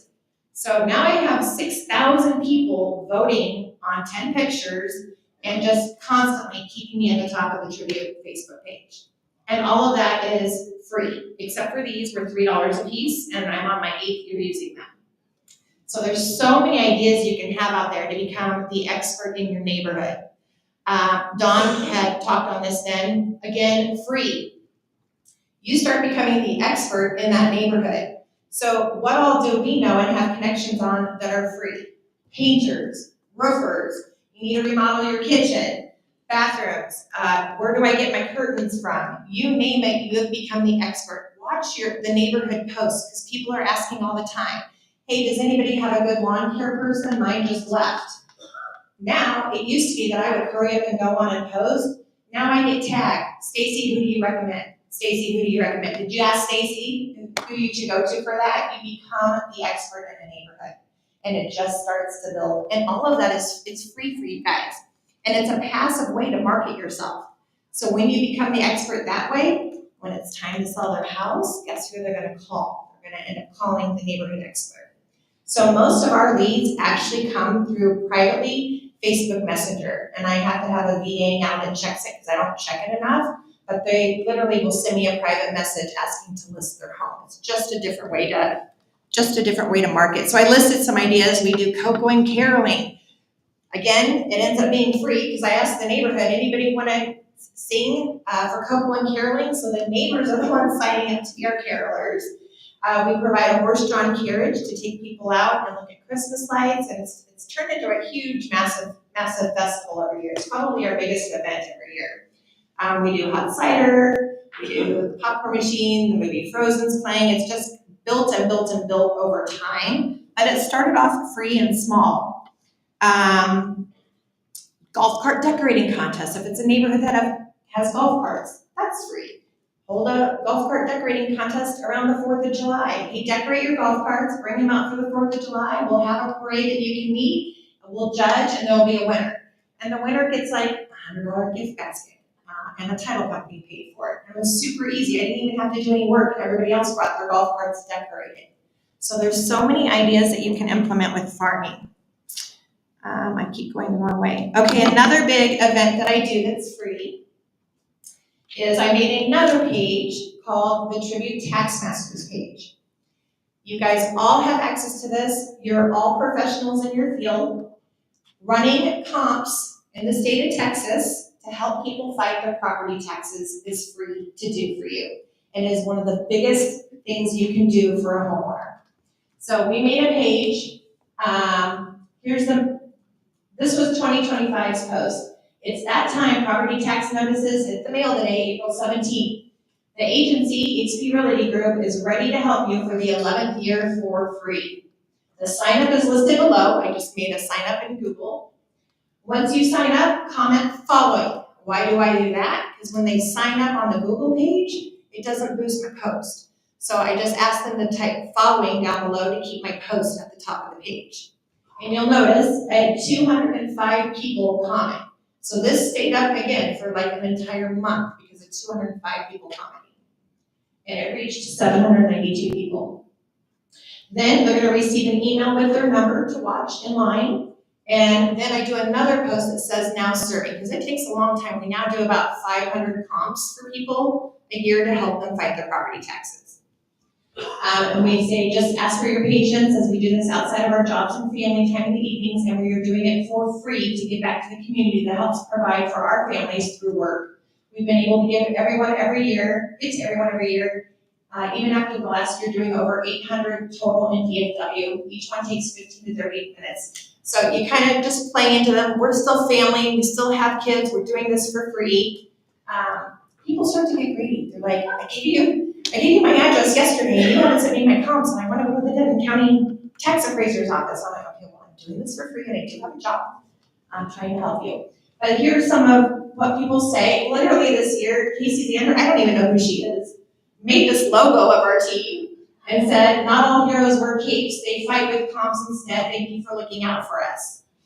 Huge thank you to Stacy, Leslie, and team for once again providing comps needed to successfully protest our property values. We were able to get our appraised market value down $61,000. That is the hugest testimonial you can get, and it was free for me to do, and it took 15 minutes of my time. The very first year I did this, I think we ended up closing 24 deals from me taking a week of doing comps for people. So those 24 deals ended up being like $400,000 in revenue. I get agents all the time like, why would I go do this for people and spend my time? If you market it right and you do the right steps, they will come back. It's more passive. It takes a little bit more time because you got to wait until they're ready to sell their house. But I can guarantee if you save them money on their taxes, who is the first person they're going to call to help sell their house? So that's huge and free to do, and it's every spring in Texas. That's probably the biggest farming tip that I can give you guys. You need to walk the fine line on how and when to post. You don't want to be posting all the time, and you got to kind of post fun things and then business things. Stay neutral. I don't know how many. So the neighborhood I live in has 75 plus realtors that live in the neighborhood. But I can guarantee that over half of them some of them have been opinionated on the Facebook page. That's gonna knock you right out. If you're political, you've already lost half of your audience, depending on what side you go. Be intentional and not nosy. And again, don't spend money you don't have, you don't need to. And just have a servant's heart. Every time I think of this into a pumpkin patch, yes, I wanna sell homes, but I want to give back to the community too. Instead of doing a postcard that cost me $1,200, I would rather give $500 worth away of pumpkins and get to talk to every single parent. And just use your skills and your talents and your abilities to farm a neighborhood. I think that's everything. And then I just posted a couple of the private messages I get, just saying, hey Stacy, are you taking new listings in the Tribute? No, let me go find you somebody. Good morning. Yes, it's not a big deal really. My neighbor that lives across the street wants me to introduce the two of you. She's planning to list her home sometime, and I said you were great. And that house we just currently listed, that was last week. So, and because that neighbor doesn't use Facebook, but the neighbor next to her knew about this and posted. And that's about everything. So I do have a list of 100 free marketing ideas like the ones I gave you. So take down my phone number and just hit free, and then I'll get it over to you guys today. Thank you. Very good. I love it. You're great. Great on time. We're catching up a little bit. All right, so we're to have a little break before our next speaker. First of all, I know you guys are feeling a lot of estrogen on stage. We do have some males coming up, but we also had Mike Harrison, who's a YouTube expert, need to at last minute dip out because his kids have COVID. But we still have included his information about what he's done on YouTube in the resource that we're going to share with you. Along those lines, one thing I want to say to everybody in the room, we're a community here, and we're going to be continuing to do these in real life production summit is what we're going to be calling them into the next year. If you have a superpower, male or female, if you have a superpower, if you have something that you think you want to get up here and share with the rest of us in terms of something you do well, please reach out to me. We're looking for content creators, providers, teachers, sharers. We want that. So please reach out to me. We want to get you up here on this platform next year. All right. Before we bring up our next speaker, I do want to thank our sponsors. Capital Title I think it was Angie here from Capital Title. Is she here? I don't know where she is, but she's here. So find her. They've been sponsoring our events this entire year. And then we have Taylor Caldwell from Prep to Close. Come up here and say a few words. She's the one who brought the wonderful breakfast, so give her a round of applause. She's going to talk a little bit about what she does.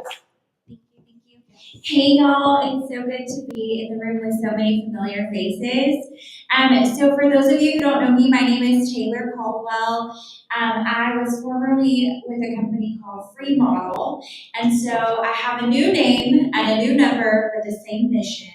And my mission is to bring renovations paid at the closing table to you and your listings. So as we go into the Halloween holiday, the spookiest thing I'm seeing are days on market.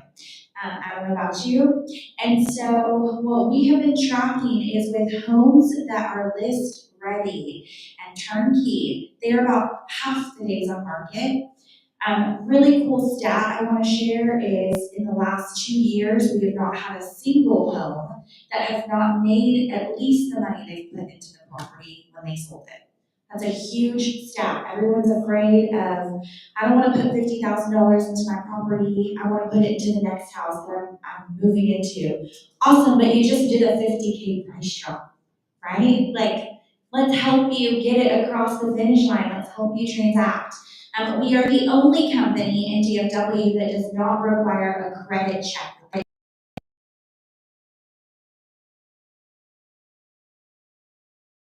We can simply give you a complimentary estimate. Whatever your client chooses to do, we will get paid at the closing table. So, in true real estate spirit, I'd love to do a giveaway because you'll forget half of what I said today until you're standing in front of a listing that you cannot sell or you're chasing expires. If you want to talk about how we can strategically do that together, I would love that. So I'm going to give you my new phone number. I would love the first person to text me to give a Starbucks gift card to. Yay, who needs coffee? So my number is 214-342-3117. 214-342-3117. Taylor with Prep to Close. Thank you, Nicole. Thank you. Awesome. They did great work, you guys. So try them out. If you can't move your listing, she's the girl to call. Okay. All right. Next speaker. My girl. All right. So you guys probably know her because everybody knows her, and that's what she's going to be talking about today is how she kind of created the personal brand that she has and how to get known on socials and that kind of thing. But Fancy Nancy, she has a passion for lifestyle and design that's led her into luxury real estate, where she spent 22 years building a reputation for excellence across Texas. Top producer featured in D Magazine, Real Producers for 6 consecutive years, blends her business acumen, design expertise, and investment savvy to help clients buy, sell, and build wealth through real estate. She just lives fancier. Come on up here, Fancy Nancy.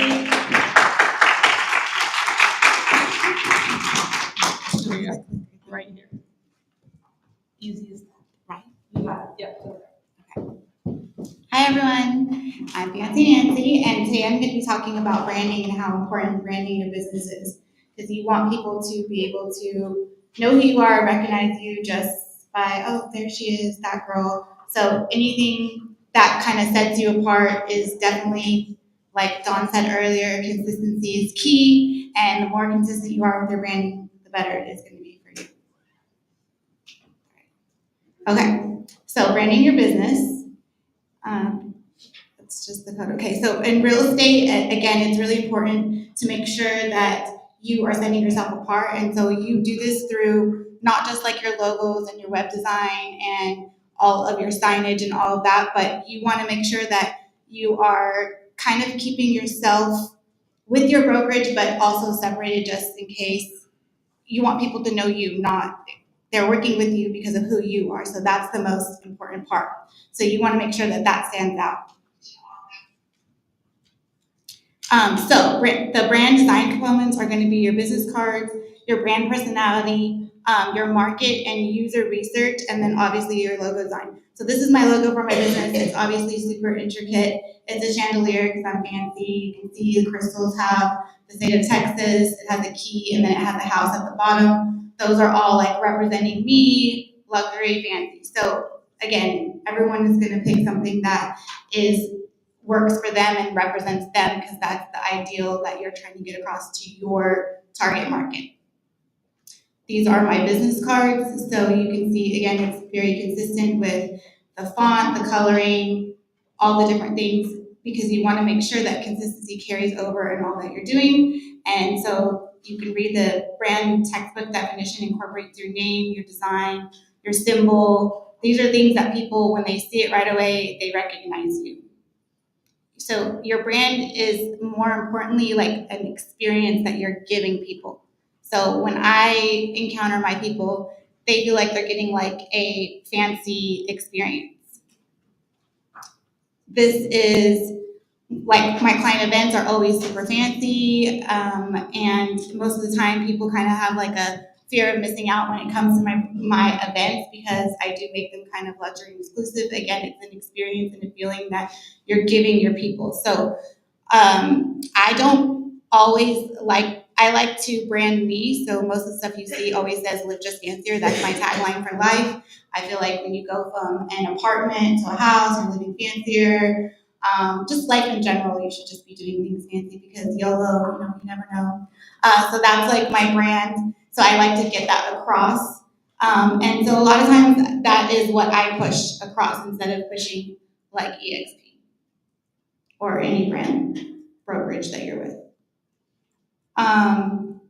So also too, when you are branding yourself and you're thinking about things that you give in client events and different things, I like to always make sure that mine is really for the client, not necessarily like has my name on it. So it still represents you, but it doesn't have my name on it. So like I'm not going to give a fancy mug that says Nancy's Real Estate because no one wants to carry that around. I'm Nancy and I don't even want to carry that around. But something like this, somebody might want to carry it. They put it in their kitchen, like on their oven. Somebody comes over, oh, that's super cute. It's not saying screaming real estate, real estate, real estate, but it's still branding.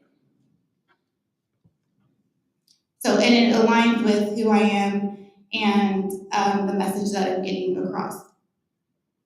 So when you want to define your brand, you want to think of 3 words that best describe you. You can take a moment and do this later if you don't have your branding established. Mine's fancy, lifestyle, and empowerment. You want to make sure that what your brand style is. So like across your platforms, you want to have like your fonts the same. These are different ones that I use depending on what I'm printing. Like the scriptina is obviously harder when you're printing things, so keep that in mind as well. When you do pick your logo, like I said, mine's super intricate and I did it a long time ago before Chatty G was there. Oh, y'all have more help now. But when I do print it, it is a harder thing to print because it is super intricate. So make sure you keep that in mind. And then across my branding platforms, you have like codes, like color codes on Canva or different things. These are my color codes, so that way every time I'm printing something or I'm using something, it is all consistent. It's not like sometimes it's more pink than blush, like it's always the same because I have the color code. So you wanna make sure that when you're creating your brand, those are the things that you're focused on. Again, it needs to be consistent. So you want to think obviously about what makes you unique and authentic. What is your why? What drives you in real estate beyond just selling homes? Because all realtors sell homes, so you want something that kind of sets you apart. How does your past experience shape your approach? What principles guide you through business?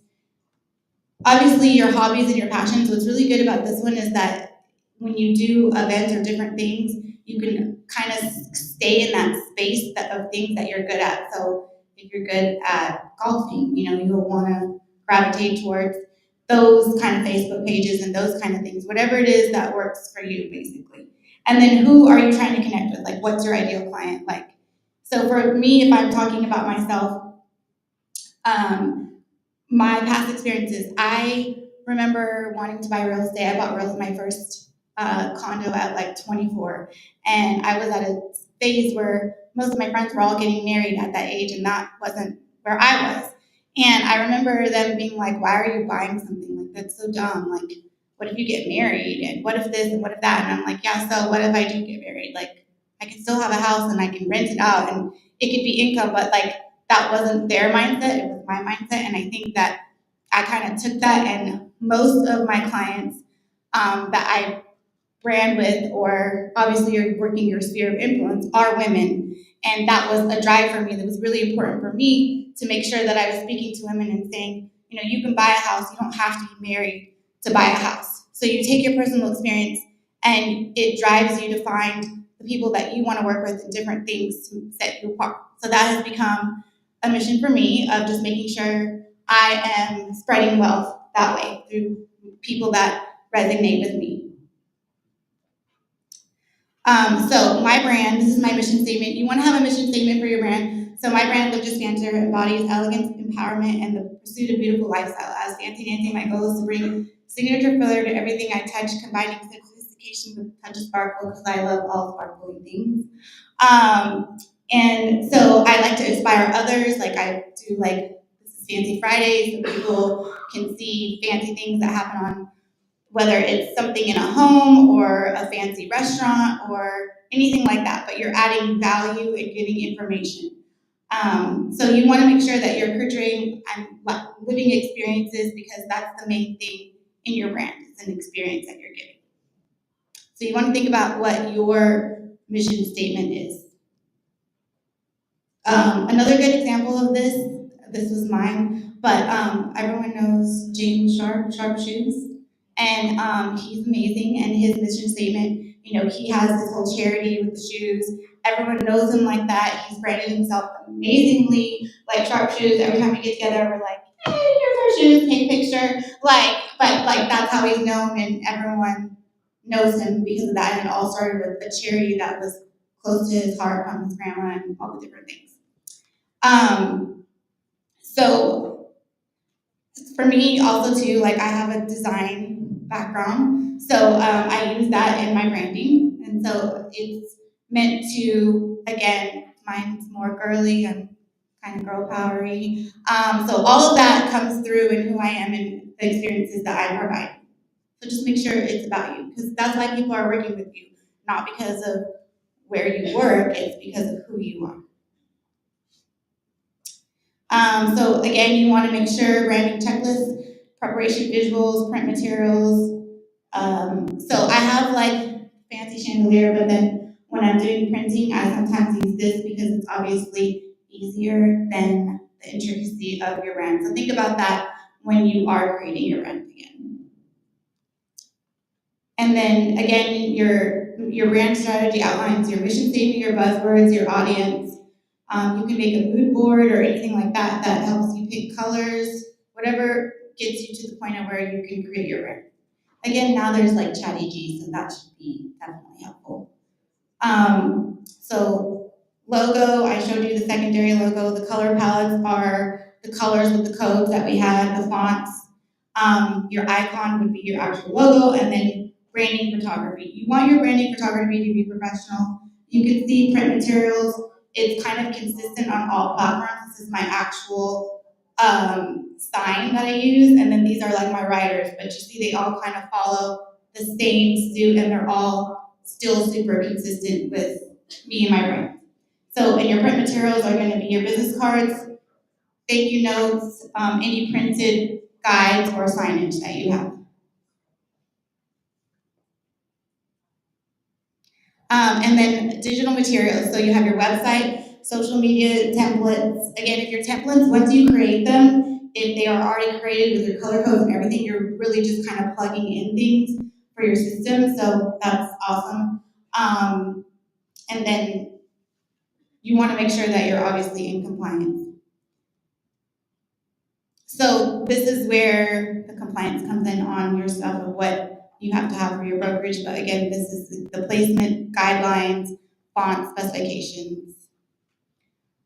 So assessment of your current brand. It is good to do a refresh just because you want to make sure like over time, maybe who you market to has changed. Maybe you go after military families, whatever it is. Market refreshes happen there in that area. So that's always a good thing because it keeps you fresh. Logo use, colors, codes, they can all change depending on what it is that's going on. And then this is kind of like stats of marketing, people that are branded versus people that aren't. So you can kind of see like your lead conversion. Realtors with consistent branding convert 3 times more leads on average, if this is an R statistic, than generic agents solely on cold leads. Client retention, agents with a strong brand enjoy up to 23% higher repeat referral business. Just like Stacy was saying, she is getting marketing in all of those people's yards. They may not be her client, but they see her sign. That is free marketing, consistent, it's her branding. She's gonna end up turning that into a closing.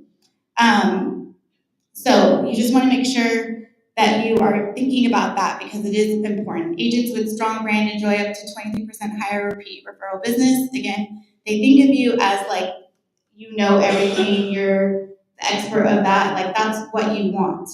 70% of businesses are to brand reputation, and 81% of buyers say they need to trust their agent before buying. Once your brand is built, like I start to get to the point of where I have my clients actually talk to me the way I talk to them, kind of funny sometimes, but they'll be like, did you know that there's a book called Fancy Nancy? And I'm like, yes, I have the whole collection. I had it before I even had my daughter, but thank you. Or they'll buy me a book or anything that says like a cup or a shirt or a hat or anything that says fancy, they'll literally buy it and give it to me or send it to me like so-and-so store has this, go get it. It made me think of you, but that's what you want. That's how you know your branding is made. Again, across all platforms, the branding is consistent. It's not being like vain, it's literally like strategy because people recognize it.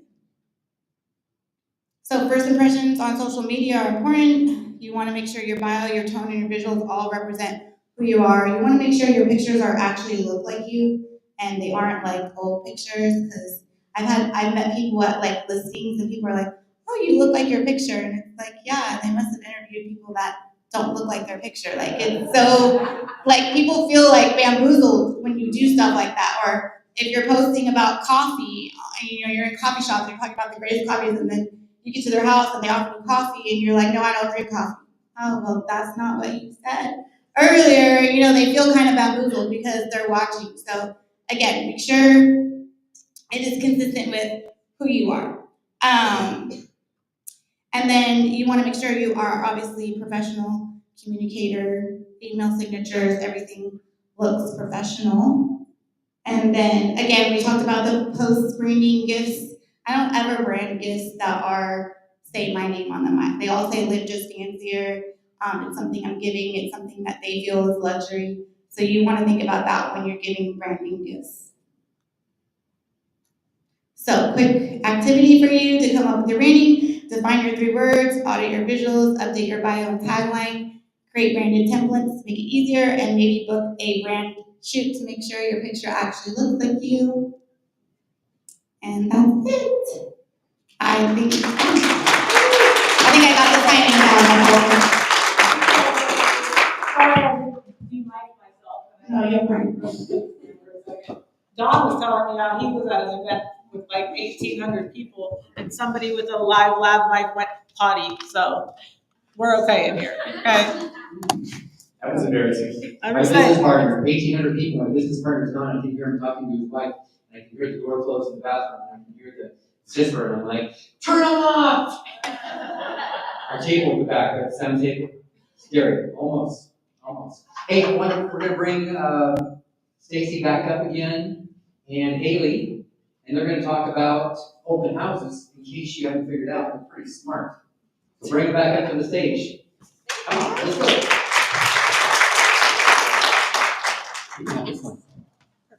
Well, actually, let's get one. Hey guys, okay, bringing Haley up from my team. She has been with me 8 years? 10 years. She started just real small, part-time with me, working open houses on the weekends only and had a regular job. She moved here, knew nobody from Utah, moved here to kind of start over again. She needed income though for somewhere to live, and us realtors know we're on straight commission, so she just worked open houses on the weekend until I could bring her on as a TC. And then as she worked as a TC, she sat next to me. I didn't start big at all, you guys. I've been in real estate 13 years. I started over when I turned 40. And she sat at my dining room table every single day for 8 years until we finally just bought an office this last year for the first time. But she was at my home every day at 8 a.m., sitting at the dining room table, working and learning from me. So one of the biggest things I want to tell you is surround yourself with where you want to go. The 5 people you surround yourself with are who you become. So then after she was my TC and seeing what all the other agents were making in revenue, she's like, F this, so her and my friend, but I want to be making that kind of money. So when did you go into sales? 5 years ago. 5 years ago, and part-time started. Full-time, you've been doing it? 4 years. 4 years? 2021. And she pretty much, if I can say, she'll be close to $500,000 in revenue this year. And she has built her entire business off of open houses. So we're gonna talk about that a little bit. Nope, wrong way. I keep going the wrong way. All right, so pre-open house approach. You wanna talk about that a little bit, Haley? Yeah, so I think a lot of agents make the mistake in showing up at open houses and just being there, being present, but I like to think of it as an interview. So there's a lot of pre-work that goes into open houses. I'm lucky to do a lot of my open houses in the Tribute, which I've been working in for 10 years now. But if it's a neighborhood I'm not familiar with, I need to get very familiar with it. So it's knowing the home, it's knowing the community, what is the tax rate, what is the HOA fees, what are the amenities. Something that we use at our Tribute open houses is a map of the community, which if you're working in a master plan community, I would recommend reaching out to the HOA, seeing if they have a map that they can share, being able to show the villages and where the pools are and the trails and all of that. It just builds confidence with that person visiting the open house. A lot of these buyers have homes to sell. So it's not just about the knowledge you can provide throughout the buying process, it's also showing and how you would sell their house. They want to know that you're going to represent their property just like you're representing the house that you're in. How many of you guys like working open houses? How many of you have sold a house from an open house? How many of you think open houses don't work and you loathe doing them? Okay, thank you for your honesty. I feel like you just have to learn to work them the right way. There is many times we will do an open house and nobody will come in. It's a great time to catch up on your database, but it just takes one. It's like fishing. It's getting the right person to walk in the door. But I don't know how many times I've had people come up to me and say, you know, I work open houses and I don't ever get anything from it. And so I will go shadow them. Somebody will walk in the door and they'll be like, hey, can I help you? They're like, we're just looking. All right, well, let me know if you have any questions. And then they go sit in the kitchen and they don't ever engage with the people again.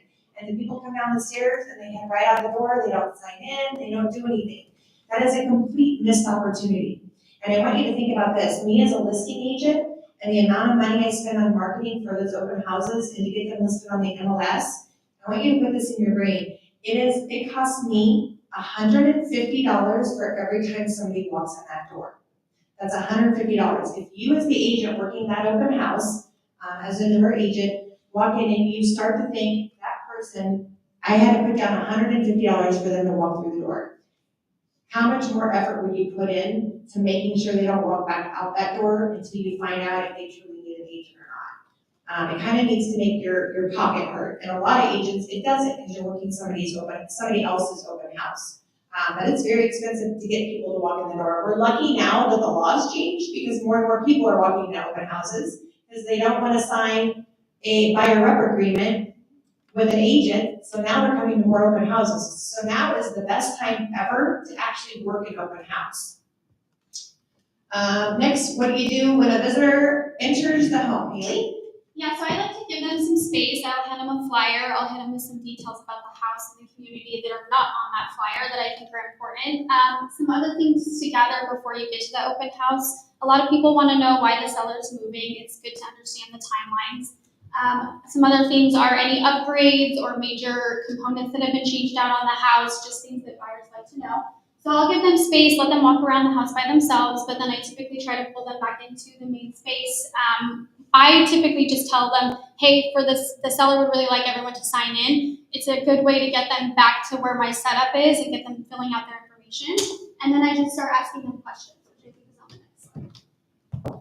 Yeah, asking questions is probably the biggest thing. So this is how you start to get them to engage. How many times it's like shopping? Is there anything I can help you with? Of course, you're going to say no, so the person leaves you alone. So you have to engage and ask them a question that's going to get them to stay. So usually when they come back down, I'll say something like, okay, scale of 1 to 10, especially if it's a husband and wife. What did you think of this house? And we get each of their scores.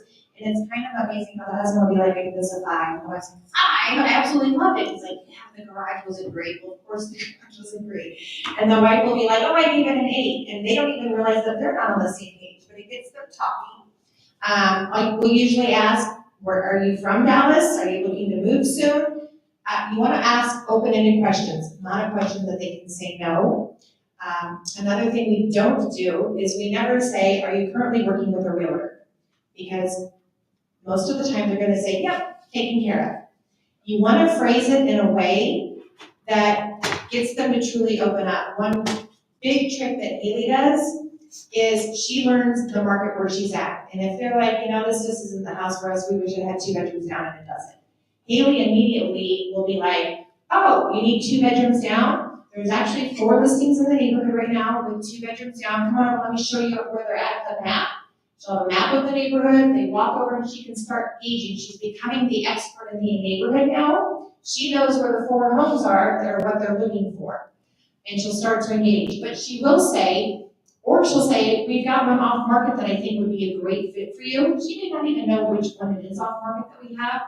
But she'll say, if you're currently working with an agent, I can send your agent the photos for them to pass on to you so you can go see it. But if you haven't signed with an agent yet, I'd love to email it to you. Almost all the time, you find out the truth that they're not really working with an agent. And now you have something they want. It's all on how you word it to get them to come into the work. Yeah, on the last slide, knowing the other listings that are for sale in the community of hosting an open house site is really important. If there's something negative that comes up about the house you're in and there's other opportunities in the community, really try not to book anything after your open houses for like an hour, hour and a half, because if I know there's a house down the street for sale that's not open that day and it could be a fit for this buyer, I'm going to schedule a showing and try to get them to meet me as soon as my open house is over. Because if I can get right back in front of them and get a buyer rep signed, then that's kind of my trick to get them. And she has literally called me before and said, these buyers are hot. I think I'm going to lose them if they walk out the door and go down the street to another open house. Can you come take over so I can go take them to a listing? You just don't give up on any opportunity. The faster you act, if they walk out that door, it is so hard to get them back. You need to have something that they want that you can provide them that nobody else has. And just getting familiar with them. And you're gonna be like, so where are you from? Wisconsin. Wisconsin? I'm from Nebraska! I mean, that has nothing to do with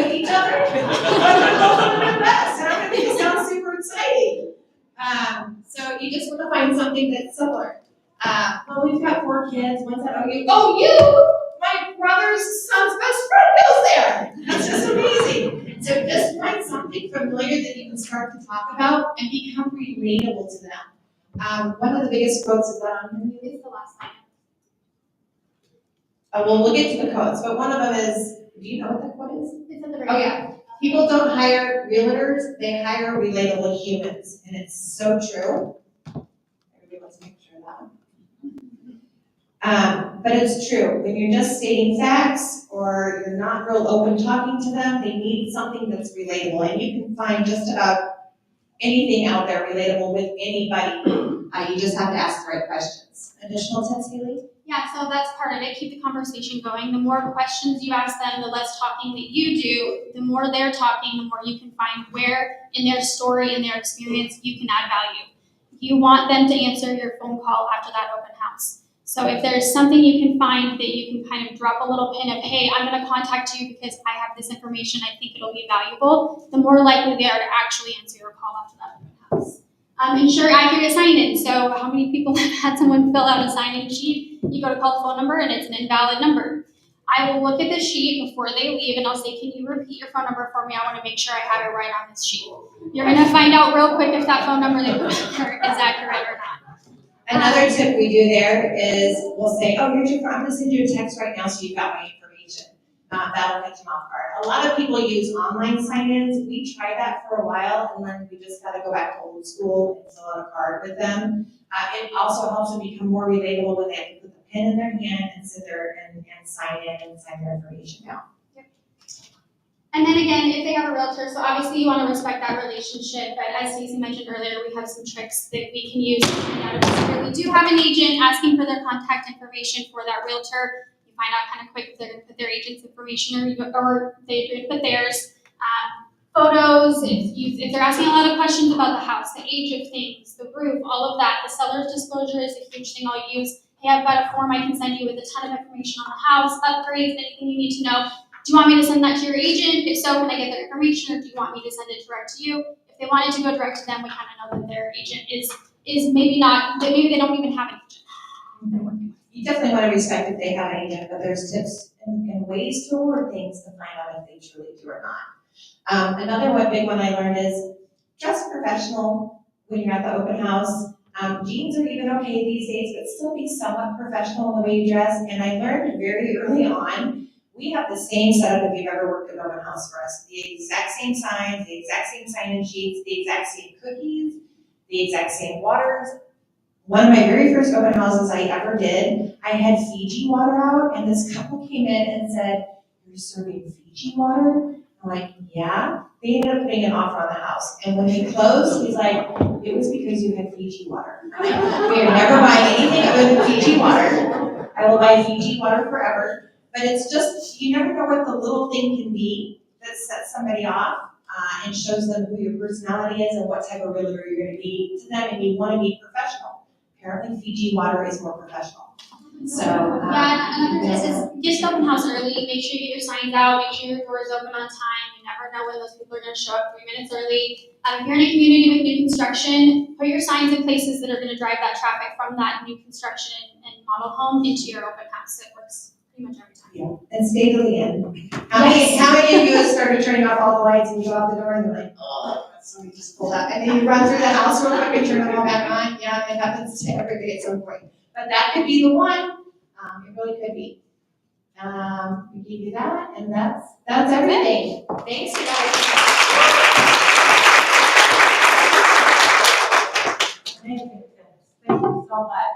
We just asked them to come up and talk about open houses like late last night, and they were down for it. So really appreciate that last minute pivot to fill Mike's spot. Okay, we're gonna have all that and more. You guys are about to hear how you're gonna be able to access everybody's information and a lot more cool stuff around the buzz of AI. Anybody need to learn a little bit more about AI? We're not all AI'd out, are we? Okay, I'm gonna bring this next speaker to the stage. Yeah, thank you. I've actually had the privilege to get to know him a little bit. I didn't know him before, maybe a couple of weeks ago. I had a couple of Zooms with him, and I not only found out the introduction, which I'll share with you in a minute, but I found out that this guy is like servant heart, servant leader to the core. Like he was up with us after hours working, and we were just all working for the love of working. And I was like, this is amazing. These are people, right? So I know he's going to bring you guys just as much value as he brought us on those calls. But he talked about all the value he's going to bring. So with nearly 30 years in high performance sales, Jeff Chiani is a conversion strategist known for helping agents in master communication, consistency, and closings. A trusted coach and trainer with NAEA, that's National Association of Expert Advisors. I'm sure most of y'all know who they are. Jeff blends proven lead gen systems with cutting-edge AI tools to help real estate professionals build predictable, scalable businesses. Welcome to the stage, Jeff Chiani.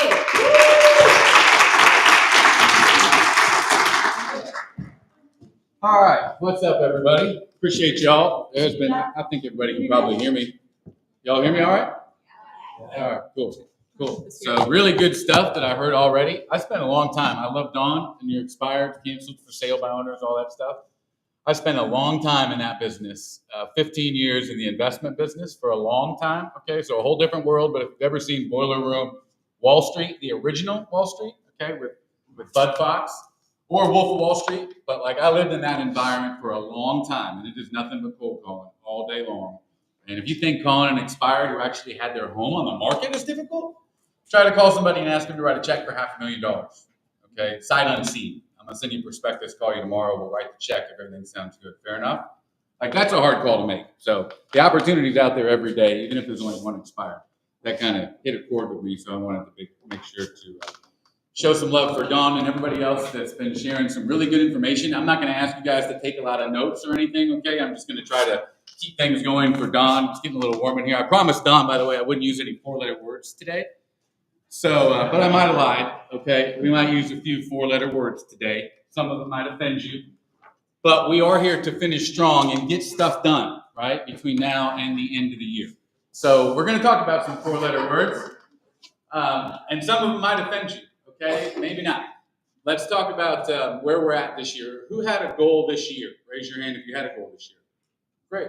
Whole bunch of you. That's better than I probably would have expected. All right, how many of you think that you're on pace to hit your goal? Great.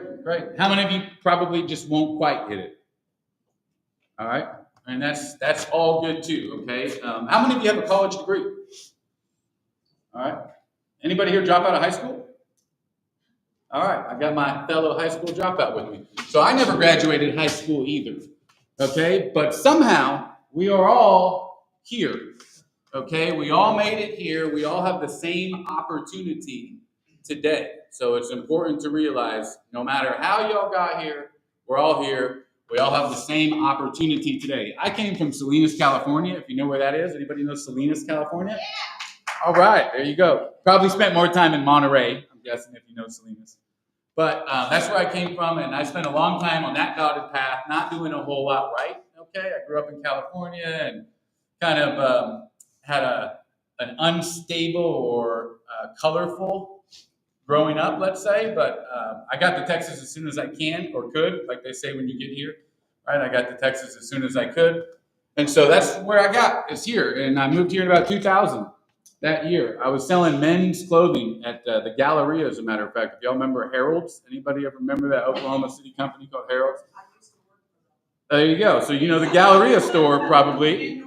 Okay, there you go. Yeah, there you go. So we all know Harold's. So I managed the menswear department at Harold's, and one time I was looking for a different opportunity, and I saw an ad about becoming a stockbroker, and that's how I got into the whole investment business. Spent 15 years in that, spent a lot of time developing oil and gas properties all across Texas, Oklahoma, New Mexico, Colorado, Pennsylvania, you name it. But that is a volatile industry. I remember oil at $140 a barrel, and I remember it at $35. So when you're making those calls, asking people to write checks, it's real difficult when the market's not good. Maybe like it is, for some of you in this industry, if the market's not good. But either way, that led me finally to getting on a growth path. I left that industry and I hooked up with two guys named Jay Kinder and Michael Reese. Anybody heard of those? Either one of them? Okay, I know, right here. And the funny thing here, okay, side note, is Carly right here, way back when, in probably 2014 or 15, I was looking to start over, y'all. Okay, this is not on the slides, but anybody who's at a point right now where you want 2026 to be different than this year, okay, I've been there 3 times at least, have started at 0. Like, not even a box of clothing, and that's it, because you were stupid and you lost everything some way or another. Okay, I had a whole storage unit one time full of everything I owned that I couldn't pay, and they auctioned it all off. Okay, so starting over. That's happened a lot. I'm sure some of you have had the same thing happen, okay, as far as starting over goes. And I bet you're a pretty successful person because of it, honestly. Okay, so I'm grateful for the opportunity to having had to start over. But I hooked up with Jay and Michael Reese. They had an independent brokerage. They had an ISA team calling, we had a book called Inside Sales Predictability. But we were calling expireds, cancels for sale by owners, circle prospecting, home value adds all day long. Carly Hodges was the person who just about hired me. I went through this group interview process way back in 2015, and she's here today. I hadn't seen her since then. And man, what a journey it's been, right, since then. So, but at that time, I was in an industry where I made calls. So coming and making calls to expireds for sale by owners, that was no big deal to me. And so I did that for about a year and made calls all day long, 8 hours a day. Set appointments. Carly remembers those days. We had a whole ISA team, and it was great. And then that led to a lot of other things. Being around the right people, somebody said it earlier. I think Stacy might have said it. It is so true. Okay, get around the right people. When I got in the investment business, I started going to Del Frisco's. Y'all ever been to Del Frisco's Steakhouse? Okay, I started shopping at Stanley Korshak. I started changing the lifestyle that I lived, right? And the possibilities became different also. And that was because of Jay and Mike and a lot of the people that I was around. And so since then, I've been trying to get better, including this year. This was 2025, Project 2025. At the beginning of this year, there was a lot of people talking about Project 2025 for a lot of reasons, not trying to get political, but it made me think that, damn, everybody needs a project for the year, actually. So what's my Project 2025? All right, so a few of the things were no drinking alcohol at all. I haven't had a drink of alcohol since December 31st, 2024. Thank you. Working out 10 times a week. I do a lot of running. So last year I ran 1,000 miles. Finished the year off running a 50-mile race in the freezing rain in December. It was not fun, but we finished it. And I've done a bunch of ultra marathons and all that. But this year I wanted less running. I wanted more working out. So working out 2 times a day, 10 workouts a week is the goal. So we've been meeting that standard, doing a video every day because I'm not the best on social media, but doing a short, a reel, and a story every day is on that list. Going to church once a month in person, not just streaming it, is on that list. Getting to the doctor to get our blood work and all that shit done is on the list, okay? Because we got to get it done. And that's not stuff that I usually like to do, but that's the screensaver on my phone. So every day I see it and I'm looking at it face to face, okay? And that way it's a way to hold me accountable. So that all being said, now is the time for you, no matter where you have come from, where you started from, or whatever, now is the time, okay, for your next.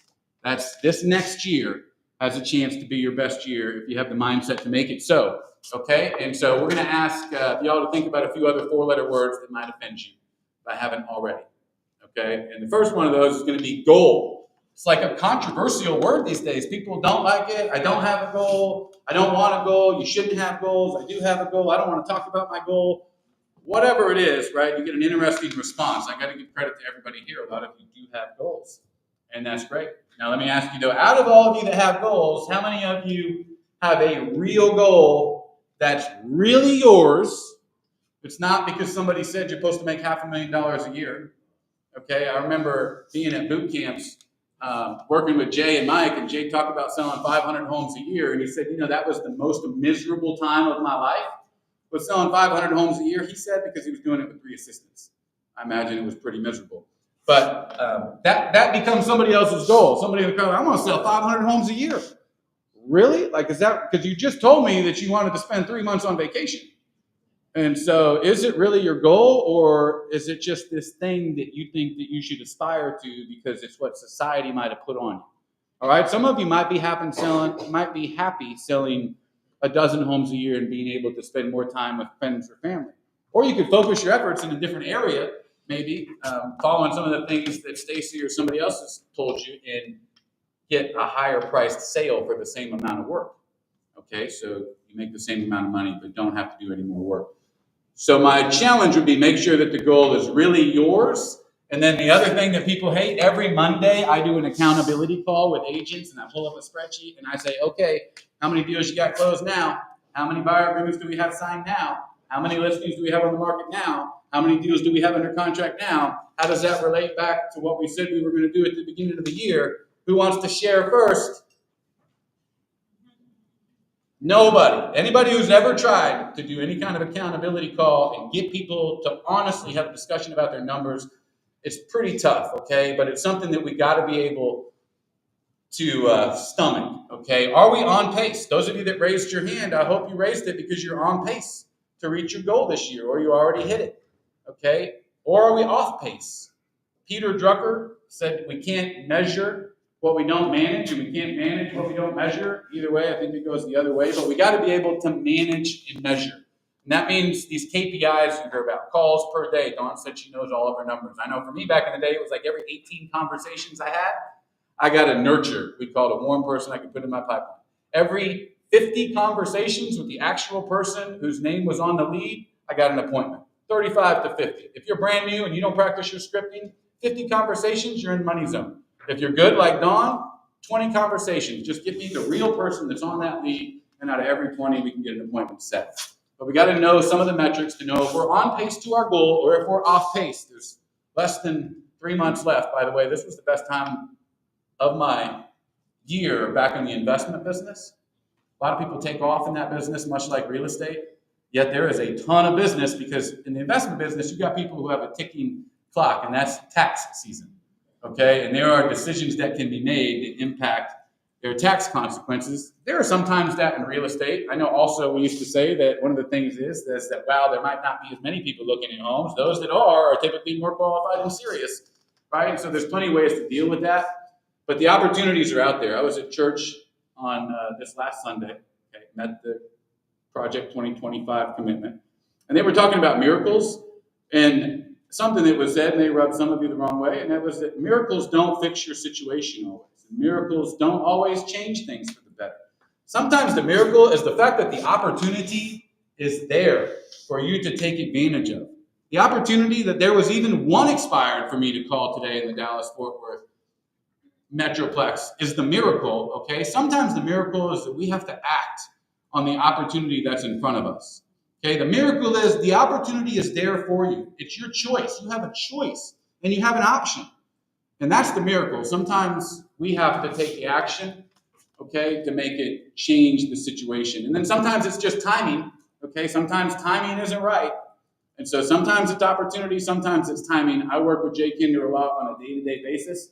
We talk to a lot of agents. He's probably on a phone call right now. I would bet 99.9%. He's on a call right now talking to an agent about how he can help them grow their business. And he says this all the time.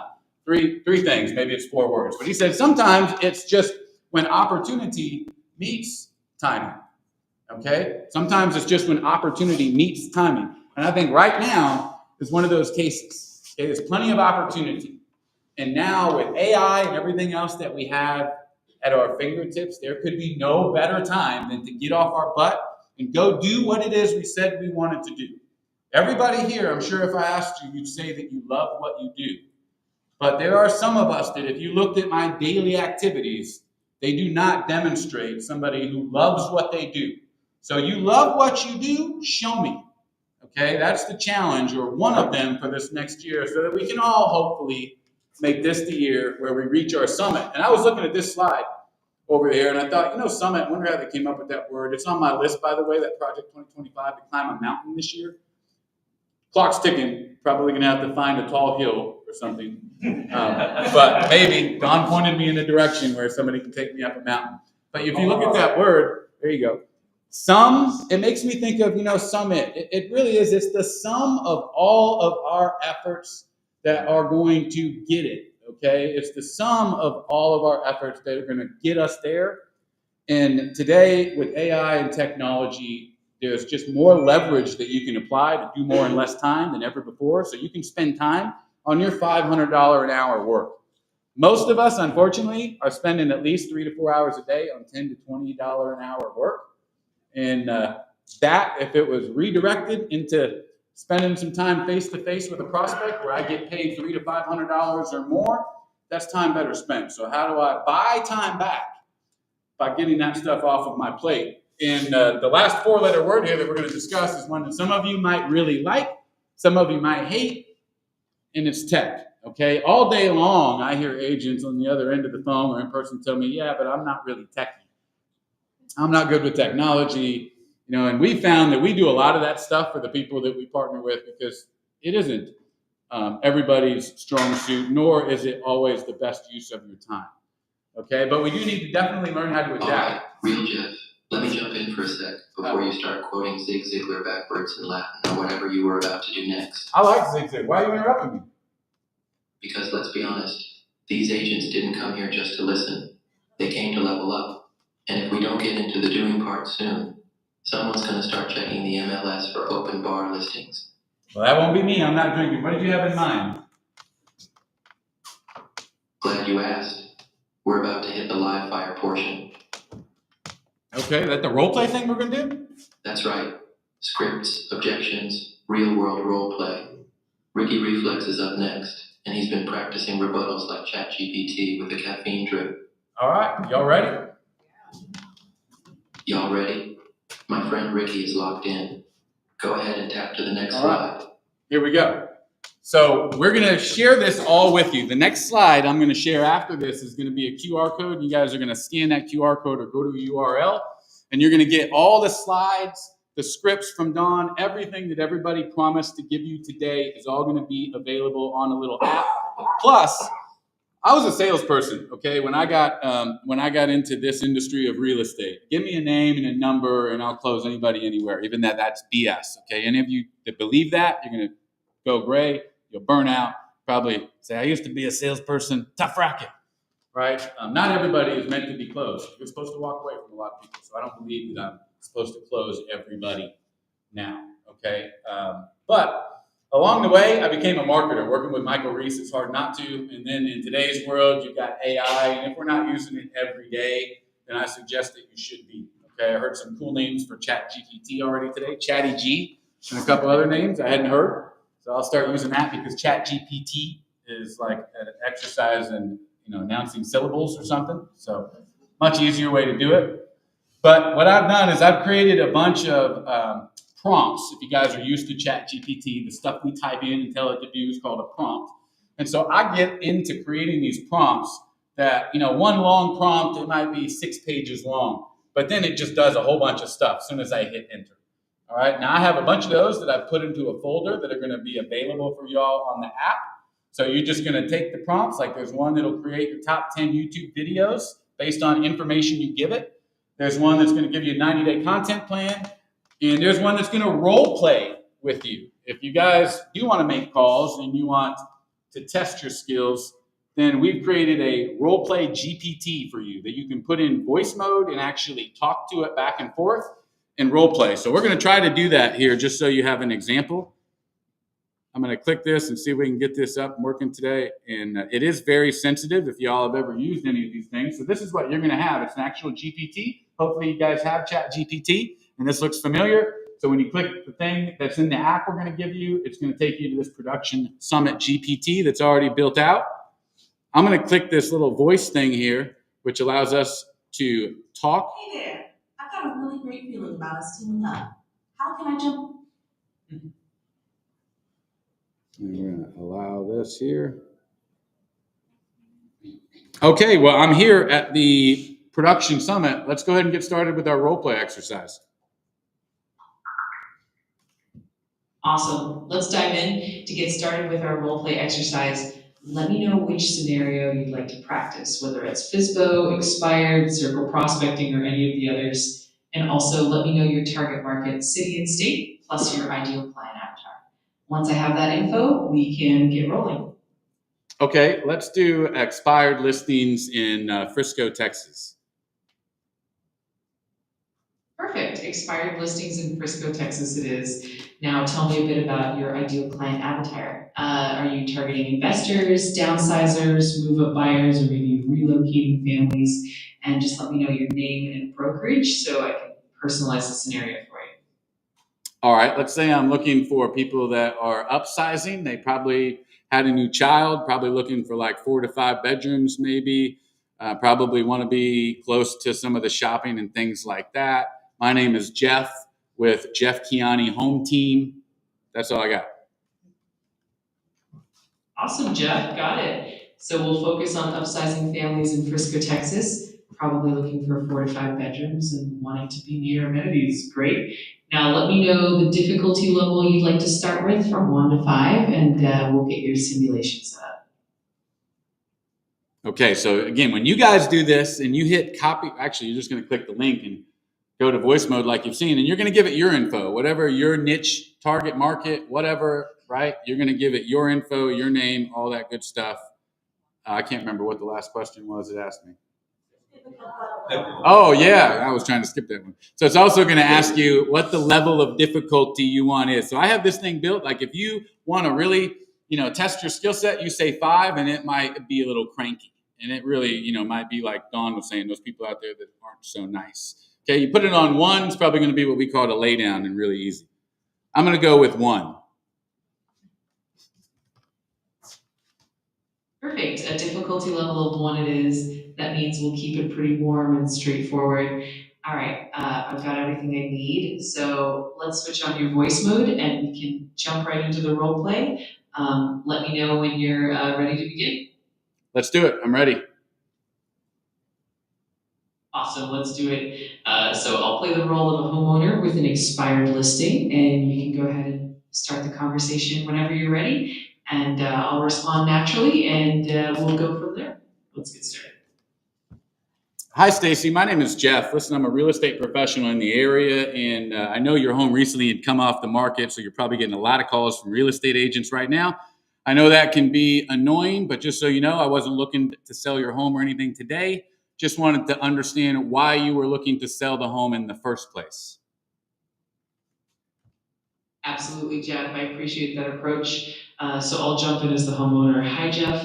Thanks for reaching out. Yeah, we did have our home on the market and it didn't quite sell. Honestly, we're looking to upsize because we just had a new baby and we need more space. But we've been a bit frustrated with how things went before, and you can go from there. Great. Just out of curiosity, were you happy with the job that the previous agent did trying to sell your home?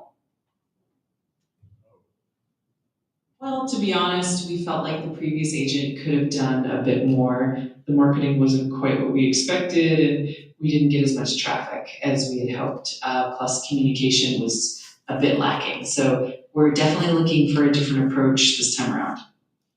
Okay, great. And if the home had sold, did you have plans already on where you were going to go, or was that kind of left undecided? Yeah, we did have some ideas in mind. We were looking at a few neighborhoods in Frisco that are closer to good schools and amenities, and we had our eyes on a few properties, but we kind of put that on hold once the sale fell through. So we're definitely ready to jump back in now.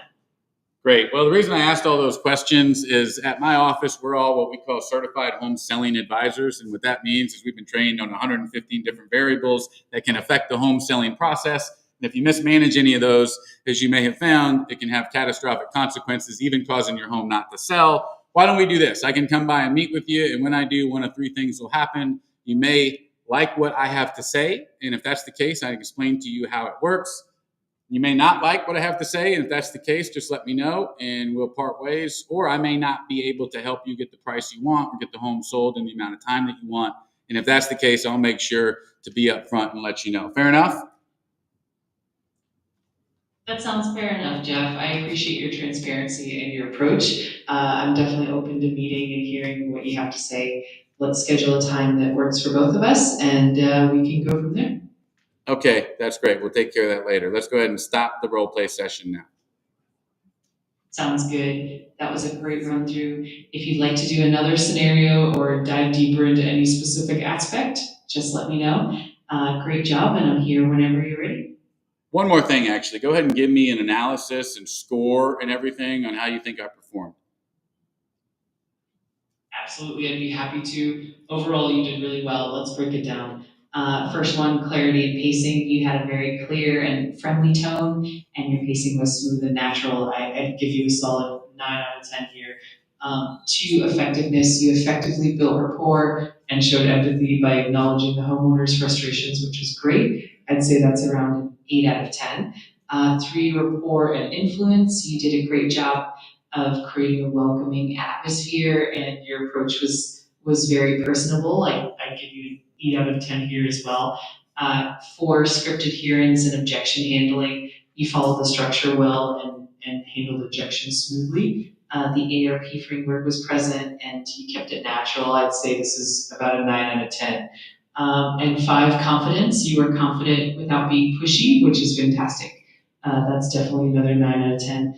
Overall score around 8.5 out of 10 on average. Top strengths, 1, strong rapport building, 2, effective empathy and listening, 3, clear and confident communication. Opportunities to improve, maybe explore deeper into specific market conditions to show even more expertise. Add a bit more detail on unique selling strategies. And 3, just a touch more follow-up questions too. Okay, so we all get the point. You guys will have the link to all that here on this next slide, and you guys can have all the fun you want with that. It is preloaded with Dawn's scripts, by the way. So if you want to tell it, I want to practice Dawn's scripts, it'll roll right into her scripting, and it knows what you're supposed to be doing in regards to her script, okay? So we'll let you all scan that, and Dawn Hobbs is going to come up next.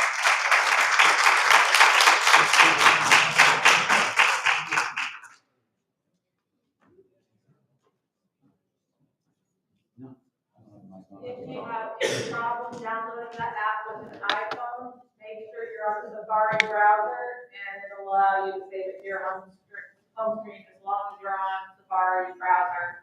You can also go to app.theproductionsummit.com, and that'll take you there too. That was good, the way you did that whole thing.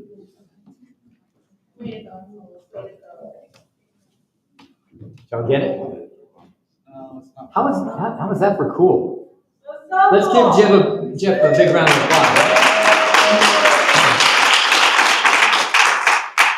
So now you've got something that you can actually use tangibly, and of course we're going to continue, and I want to wrap this day up for you, kind of bring it full circle.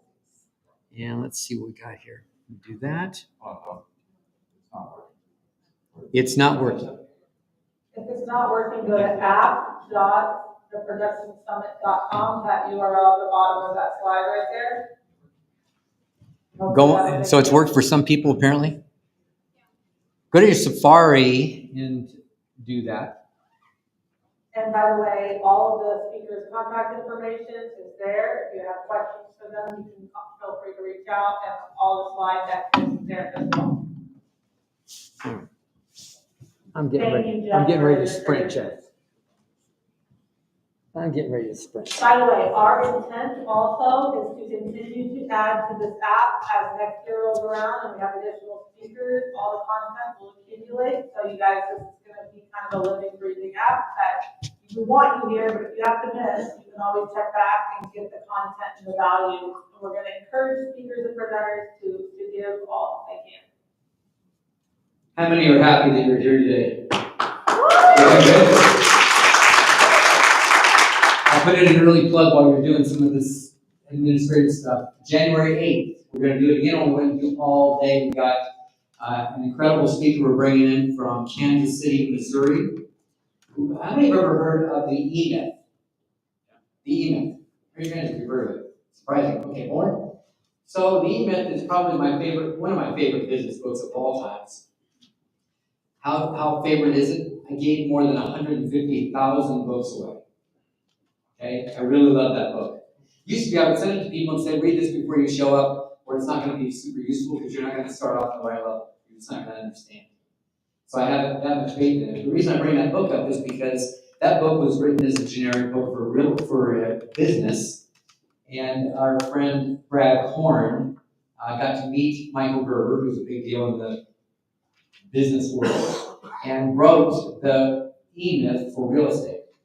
And he's coming to do that talk, and his primary thing will be driving database, and he is a genius at it. He does 100 deals a year with no assistant, and has a life. I mean, he has a big life.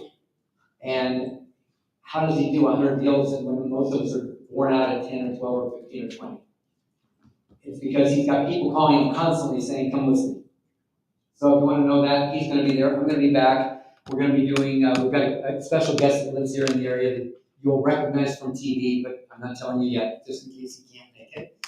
And then we've got a panel, and what panel? All the speakers. Stacy? All the speakers were here today. Unless they can't make it, they'll be back on stage again for a panel to talk about all the things that you just heard. So we want to have some continuity between one event and the next. I think that will be an easy way to pull you all forward. So let's go to work and figure out how to get this all put into place. By the way, Jeff mentioned something I wanted to say kind of off script, off slides. I was a big student of time management at the age of 19. I sort of moved around a room. I was a bigger room than this, but I was around a room. Saw a lot of big business people, successful men and women, and I went, what's the difference between them and anybody else that's not sitting in this room in three-piece, we used to wear three-piece suits, and all decked out, and what's the difference? And I thought, again, what I said about Jeff Bezos, he's making more money by far in the same hours. And so what occurred to me was that time, the use of time, was the biggest difference maker between the lowest level and the highest level, productivity-wise, in the world.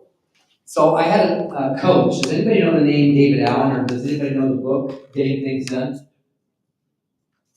Really? Like 3 people? Okay, you guys got to start reading more, okay? We're going to just go there.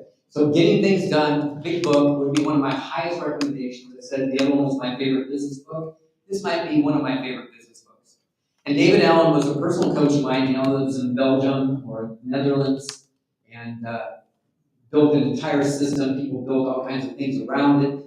Getting Things Done book has become a cult. I mean, I don't mean that way, I mean a good way.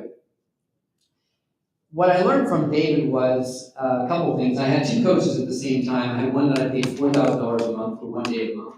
And I had another one I had for $3,500 a month that I paid for 2 days a month. And both of them had a major impact on my life. But one of them said to me sometime, and I want to say this to you as we hit the end of the year. He said, I want you to, between now and the next time we meet, I want you to come up with all the days off that you want and put them on your calendar. So this is your exercise. I want you to go through your calendar tonight. This isn't going to be in the slides. It's not going to be anything. You're going to have to just do this. Okay? You're going to go home and you're going to figure out all the days off that you want next year. So you got a wedding for your cousin Susie, and you got a big trip to the Caribbean, or you got whatever you got. Put it on the calendar. So we want to get those dates off the calendar because they're not working dates. They're dates you can protect it for the things that are most important to you. You got your kids going through football. You don't know what fields they're going to be on, but you know they're going to be in business in classes, on games every Saturday from this date to this date, give or take. Protect them all. Like, take all of that off your calendar. And now get it back to the purest form. I got back together with him, I think it was 2 weeks later, and he said, okay, now, what did you decide? And I said the dates, and he said, okay, where are you going to go? And I said, I hadn't thought about that. I mean, I kind of had ideas. He said, I want you to make the ideas, but then I want you to buy the tickets. Now, that was a whole level of commitment that I didn't think about. You know how much money it costs you to, fund all of it for the whole year? Yeah, it's a lot. So I went through and booked all that stuff out, and if it wasn't possible to book it because of certain circumstances, whatever, but we put commitments in full form and did all that. And then when I came back, he said, that's now your schedule. And what we discovered is, here's when you're not working, which leaves only the time for work. Now here's how we're going to fill it. Okay? With that in mind, I want to give you some things today, but I want you now to go back to Don's scripts and marketing. And what are you doing in your hours? Like, now I know what time I'm working. I know what days I'm working. And I'm going to give you another little hint as we finish our session today about that. So I want to finish with how to build your undefeatable mindset. I have a question for you. What does success's energy look like? What does it look like when you see success? It could be on a football field. It could be on a tennis court. It could be in business. What does success look like? Like this? Yes. What does it look like? Is there an energy to success? Yes or yes? Yes. What does it look like? Confident, cheerful, upbeat, confident, right? What else? Inspiring, inspired and inspiring, right? open. So I want you to think about all those words that you're using and think about, is that the way you're living life and the way you're showing up? Because that's what success looks like. If you want to be successful, the first thing you have to do is be success. Years ago, I learned this thing about, we used to say, if only I had what they had, I could be like they are and have what they have. That's not how it works, right? It becomes be, do, and have. If I be like they are, I will do what they do and have what they have. But it starts with be. I can be like them. I have to be that person. So I want to take you through a little exercise or a couple things about that I think will really help you. My mentor, Jim Rohn, said to me when I was 18, 19, 20, 21, we spent a lot of time in trainings with him. And I remember saying, stand guard at the door of your mind, because your mind is where everything happens. That is the creator of all things. I don't mean like God creator. I mean, that's where we are in this world, on this planet, doing the work that we're supposed to be doing. We're here for a purpose. So the question is, how do I live that? And so he put that all out for me and said, stand guard at the door of your mind. What would stand between you and the successful things that you heard Dawn talk about, or Stacy, or Tierney, wherever she went, and others, or Nancy? What would stand between you and getting those things done? What would stand between you and that level of success? What is it, Pat? Your brain. Your brain. What's between the six inches between your ears? Yes?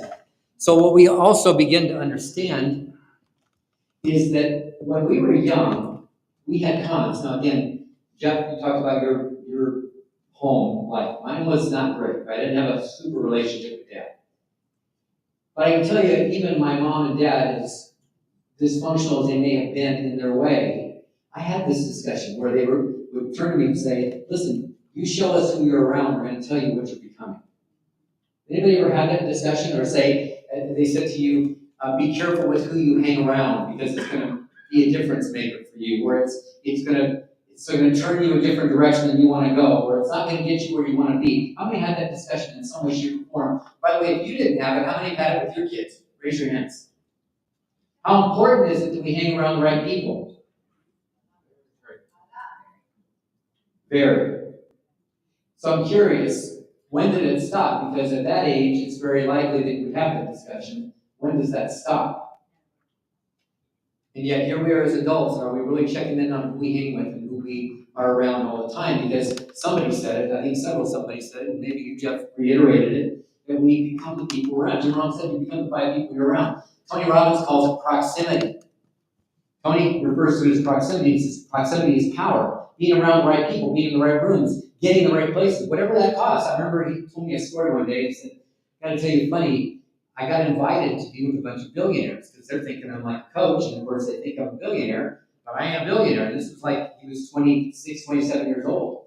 And he said, they invited me to go on this trip, but I gotta pay my share of the private jet and the hotel, the resort that they were staying in, this private resort. He's like, I have no idea. At the time, he had just bought a castle, so he wasn't hurting, but he wasn't that guy yet. And I said yes. He said, I didn't know how I was going to do it. I just said yes, because I knew that being around that group for that long in that place was going to put me in a monster position. How many believe that? How many believe that if you're around that kind of people, it's going to make a difference in your world? How many think being in this room today is a good influence on you? That right here, that was already a good start. Right? So, by the way, never underestimate the influence of others on your thinking and results. Both things are true. Your thinking creates results. So obviously you want it to be there. And I want you to think about operating like an athlete, operating like the mindset of an athlete. And I don't know that I got the slide in here, but I've always envisioned, Super Bowl Sunday, any game day. The TV always shows the guys, or if it's women's basketball or whatever, shows them walking into the arena, to the stadium, to the field. And they've got their headphones on and they're looking real cool. What are they listening to? What is this? What is it? I don't know. It could be a psychologist that's in their ear about something, that the yips that they've got, or the things that they're working on. It could be somebody who's, could be a music that they just really, jive on. They really get their energy from. I don't know what it is, but I know that they've all got it. You see it? I mean, I don't think they ever walk in like with nothing on their ears. Maybe it's to shut out the noise, but I'm thinking there's something going on inside. So I want you to think about how you can start to influence yourself in a positive way. And I want to give you this little insight on what Jim said was stand guard at the door of your mind. So this is where I want you to start really giving yourself more energy and taking away less energy by thinking about being proactive in the actions that you take, being decisive about the moves and the choices that you're making. For example, turn off the news. When I met Allison, I remember saying to her, I don't watch news. Now we've adopted that as a couple, we don't watch news. We have no idea. And here's my thought. If it's a big deal, I'm going to hear about it. What I know is that all news, because it's sold by the news coverage, by the news agencies, is based on fear and negativity, and it's what drives people. They go to a commercial and they're like, when we come back, 10 ways your water is killing you in Frisco, Texas. I mean, it's like, give me a freaking break. And we hang out and go, can't wait to get back from commercial to hear what the 10 ways are. I told my mom a long time ago, I said, you watch the news at 4 o'clock, 5 o'clock, 6 o'clock, 11 o'clock. She didn't go to 11 o'clock anymore. She's older, but I'm like, it's the same freaking news. Nothing's changed. There was a shooting in between. But I mean, other than that, there's nothing. The same war, the same murders, the same rapes, the same stories all day long. And by the way, tomorrow, let's check in. Same stuff. It's a regurgitation of the same things. They take a different angle of negativity. So I don't know if any of you are old enough to remember the show Dragnet that was just the facts, man, just the facts. I get the facts. We get the facts off of, what's it called? Alexa. There's no Alexas on our counter. And it comes up with the headline, and I go, oh, that's interesting, such and such happened. Or she'll call me, hey, did you see the, whatever. That's all the news I need. I know enough. Then minimize drama, because in the end, we are drama machines. Humans love drama. We love drama. We get into it. It's like exciting. You know how bad it was for me? Oh, that's nothing. You should hear what happened to me. Like, we love that stuff. If you're hanging around the right people, you're not going to hear that conversation. TV speaks to the masses, and if you watch most TV shows, they're aimed at a very low level of mentality. Now, there's some very inspiring stuff. Lots more documentaries today than ever before. Lots of cool things that are out there. I mean, shows like Ted Lasso, to me, good show. Positive, uplifting message, right? Cool stuff. There's others, right? What's the golf one that just came out with Stick? Yeah, I mean, just like positive thoughts, really good stuff, but for the most part, what's on TV that's really not just about rapes and murders and killings and shootings and everybody else dying. So let's be careful, be aware of the influences that are around you. Check your words. What words are you using to describe you? I've never been good at that. Yeah, I don't do that. Yeah, that scares me. No, I don't think, I've never been smart enough to understand all the tech stuff. I don't do tech. Like, think about the words, the affirmations. I was in a room not long ago, and I think somebody in here was with me in Plano, and this guy said to me, well, I'm getting old. And he said, at 64, I don't know if I want to go through all this tech stuff. And I said, okay, first of all, let's redefine. 64 ain't old. In fact, in this era, 64 is the new 44, right? But if you think that way, guess what? You're going to be older than 64. You will start acting 84. And I'll tell you this, if you fall behind on tech today, you will find yourself way behind on everything. This AI stuff that Jeff was talking about, that ain't optional. This is like, you have to keep up. Well, I don't trust it. I'm sorry, but you're going to have to it's good for the good it does. Operate with the efficiencies and the thoughts in mind, your heart, but you cannot not use it. And then finally, routines and rituals, and that's what I want to leave you with today. But before we do that, I want to give you this little insight, because again, get out the negative stuff, stop that stuff, and then pour in the positive stuff. So what should you be doing? I've asked you about 2 or 3 books, and nobody's read them.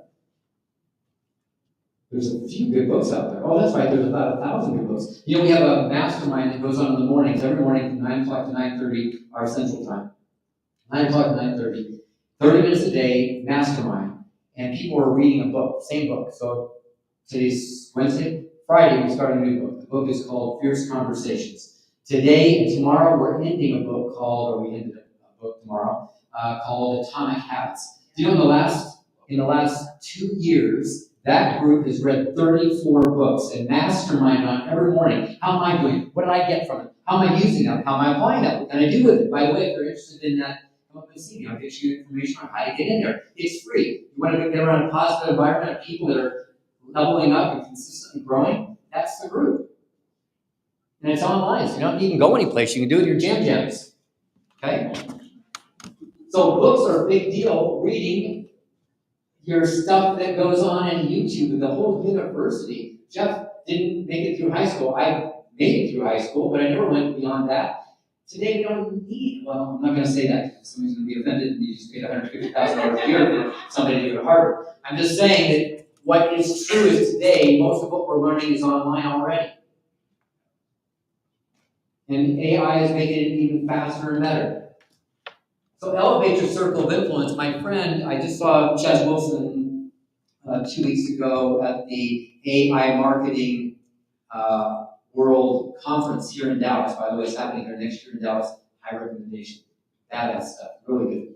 And Ches Wilson was there. Ches wrote a book called 5+1. In the book 5+1, one of the things he said was, I started admiring these people and reading books and reading books and reading books. I'm starting to read, Andy Andrews. I'm starting to read David Allen. He said, I'm starting to read these people and I'm starting to admire them. Like, wow, can you imagine if I met them? And he said, then I get their information, they call, and funny enough, they take my call. And if they were local, I'd ask them if I could take them to lunch or take them to dinner, or if it's going to be in their area, I'd love to take them to dinner. He said, they all said yes. Nobody ever turned me down. And he said, suddenly these people that were my admiration started becoming my social circle, and they were talking to each other and texting each other and keeping in touch with each other. And he said, when these people became these people, and they were just at the same level as I was, my whole social circle changed, my whole life changed. So what you have to understand, guys, you have to ask to get in the circles. You have to ask to be in the right places. And then, of course, inspiring podcasting. We've got so much content, it's unbelievable. And journaling, I saw my friend back here, Vince, writing in a journal. I've got my journal back there. Some of you are using real journals, right, Brian? I see yours. But some of you are still on notepads and, like yellow pads and stuff. Where's it going to go? What are you going to do with it? Go to success.com and buy Jim Rohn journals. They're awesome, they're leather, they're beautiful, and you can buy a whole bunch that match. So it looks good on your shelf. And if you start documenting your life, you'll be shocked what's going to happen. All right, so let's wrap this thing up by saying you need to have a plan for your growth. You have a plan for your business. I got the whole plan from Don. I got the whole plan from Stacy. I believe the best marketer wins, by the way. I've always believed that. Best marketer always wins. It's not the best realtor ever. It's the best marketer who wins. How many of you know you're being beat by people who aren't as good as you are and still sell lots more houses than you sell? How many of you can identify at least one person? Not nearly as good. That Blake beat me. I can't believe they called her. They called him. What were they thinking? It's the best marketer wins, not the best realtor. So, have a growth plan. What does it look like? Well, this is going to be in your slide deck. You've got the whole slide deck. You can take a screenshot of it now, or you can do the QR code. But here's a growth plan for you. It's a simple form. And what it documents is what are you going to do get out of your way. What are you going to do each and every month for growth and development of you? For growth and development of you. So, for example, if you said, well, I really want to get my finances together, good. What 3 books or podcasts or things are you going to do in the month of January or December, whenever you want to start this?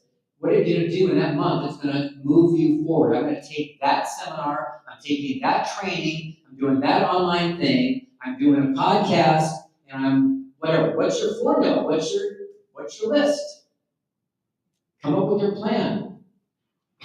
When you start checking off the plan, it's going to be developing yourself. Here's what I remember hearing from a friend of mine. There's a guy by the name of Gary Keller, some of you may know him, but he ran a pretty successful company called Keller Williams. And he said to me a long time ago, he said, we build people and people build the business. And I think for all of you, if you realize that if you want to really grow your business, you don't grow the business, you grow yourself. And as a result of that, your business grows. Something I learned a long time ago is you will never far exceed your personal development in your income.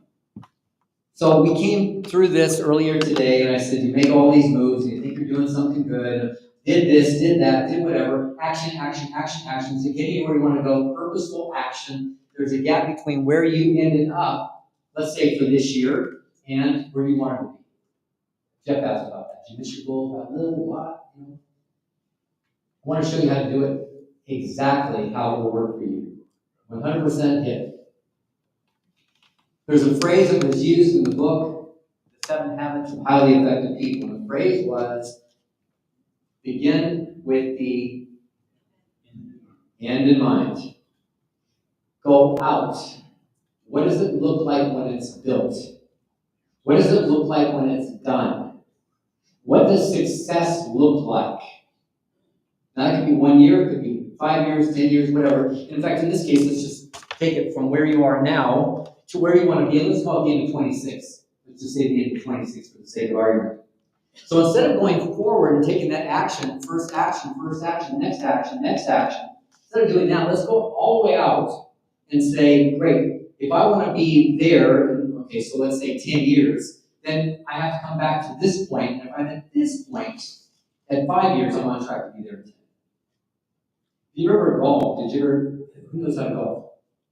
Did you ever realize that when you putt the ball, you look down at the ground, you're looking at this like it's going to curve like this. So I got to hit that blade of grass, and I got to hit that blade of grass, and then it curves right in. You know what I'm talking about?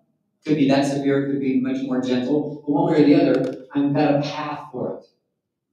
And that's what we're talking about. What's the straight line path to success? And we're going to back up and say, for me to be there, I need to be here in 5 years. I need to be where? In 3 years. Where do I need to be in 1 year, 2 years, 12 months? Right? Where do I need to be in 6 months? Where do I need to be? And you just work it backwards and say, well, if I'm there, I'm really on track. If I'm there, it's going to be awesome. What is it going to take for me to get there? Well, it's going to take me being there in 3 months, which is 13 weeks.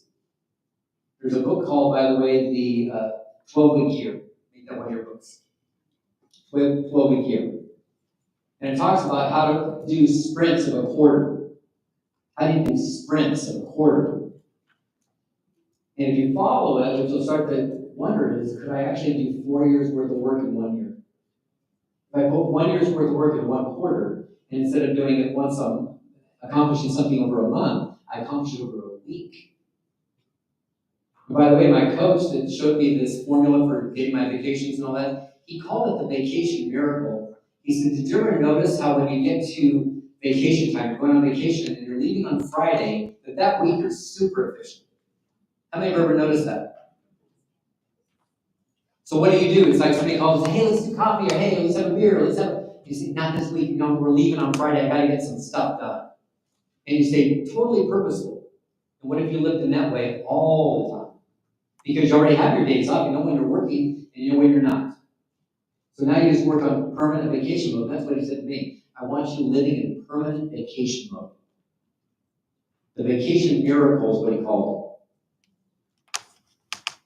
Then you come back to 1 month, by the way, 1 week, and then you get to each hour, and then to now. What am I doing right now? What am I doing right now that's making a difference? Is this on track with that? Well, if it's not, then why are you doing it? So here's my question, and say it with me. What time is it? Say it with me. What time is it? It's game time. Game time. Game time. So what does game time mean? There they are. I did have them sliding. I thought I might. So there's game time, right? They're getting ready. So what does this show you? Because it's not about the music or the psychologist or the whatever is in their head. By the way, how many remember last year the NFL NFC Championship when who's the athlete who was reading the Inner Excellence book on the sidelines? In the middle of a game, he's reading Inner Excellence. What's his name? Anybody remember?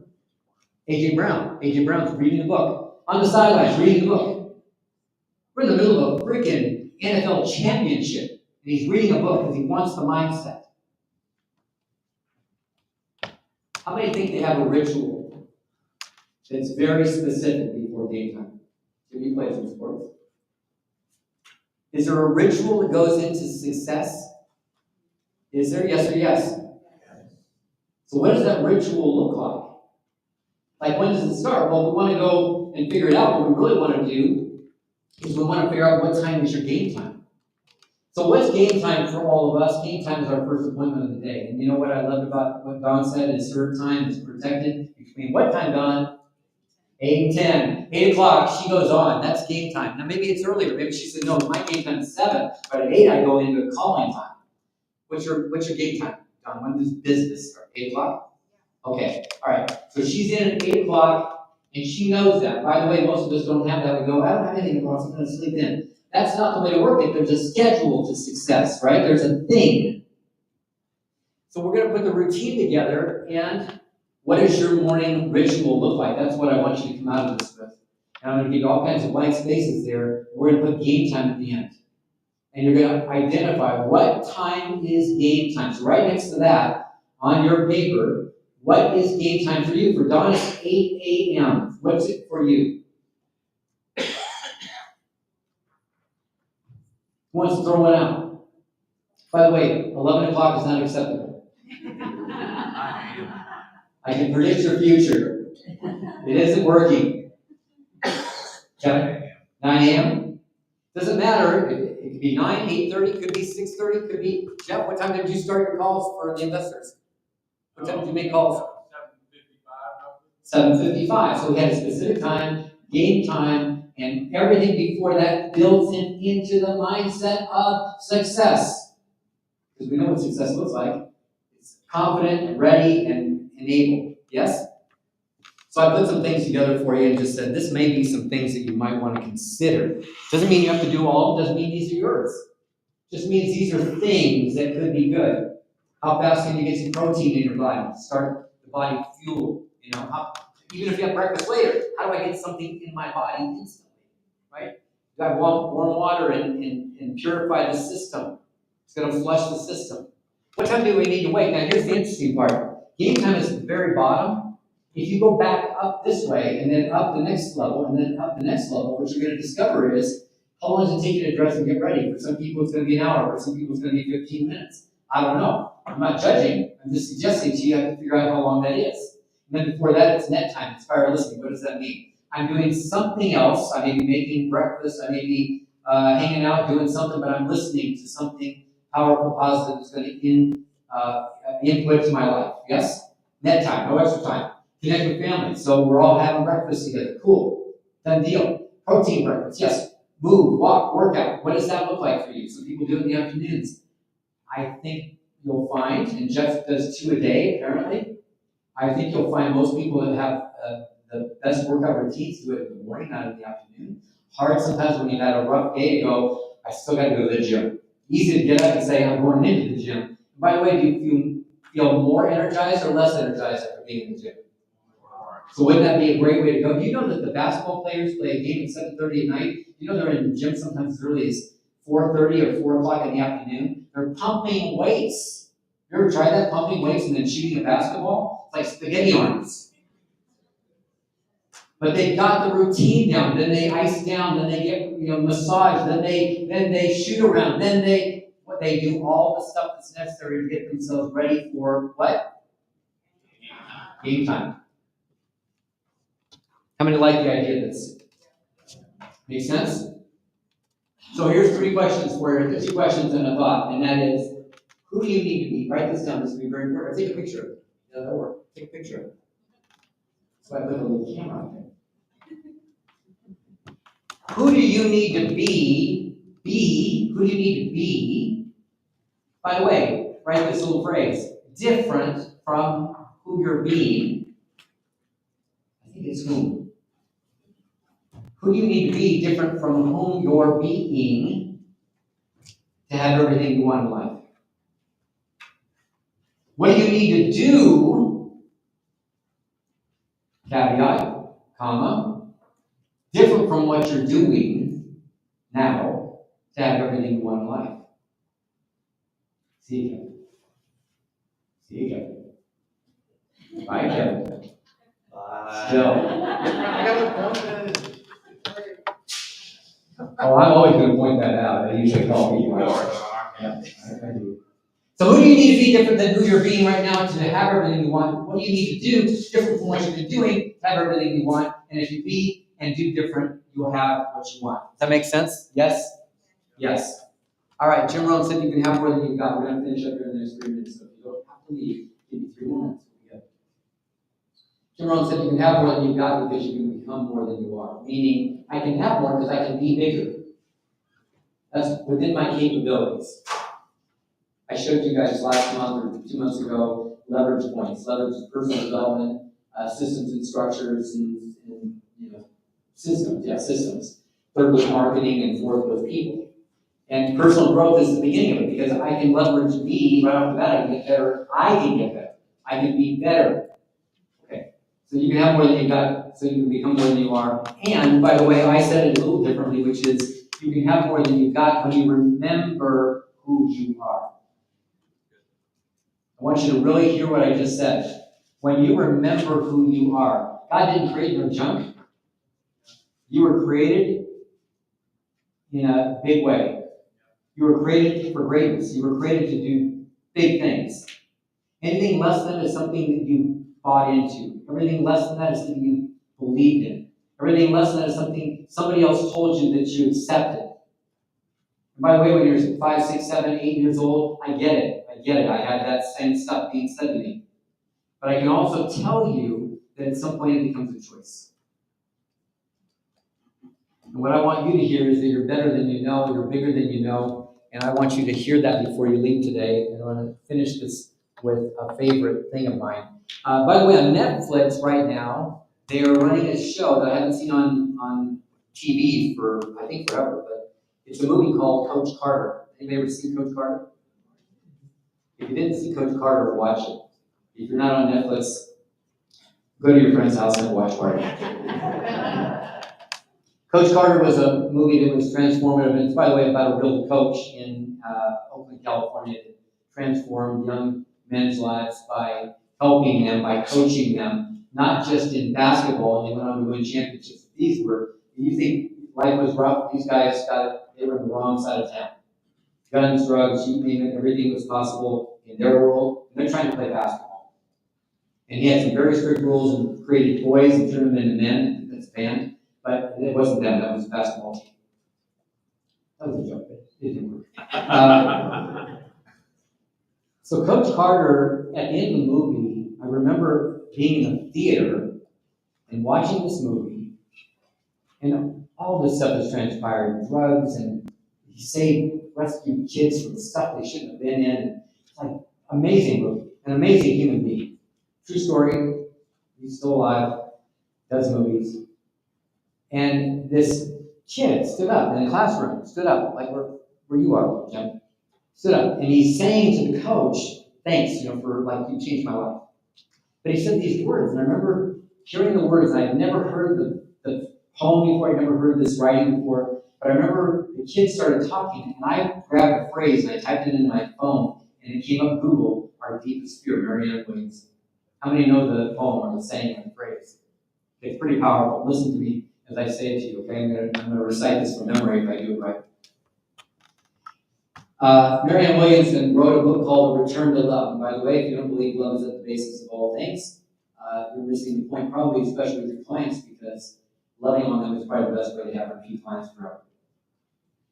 She said, our deepest fear is not that we are inadequate. Our deepest fear is that we're powerful beyond all measure. It's our light, not our darkness, that most frightens us. We ask ourselves, who am I to be brilliant, gorgeous, talented, and fabulous? Actually, who are you not to be? You're a child of God. Your playing small doesn't serve the world. There's nothing enlightened about shrinking so that other people around you won't feel insecure. We were born to make manifest the glory of God that's within us. And it's not just in some of us, it's in every one of us. And as we let our own light shine, we unconsciously give others permission to do the same.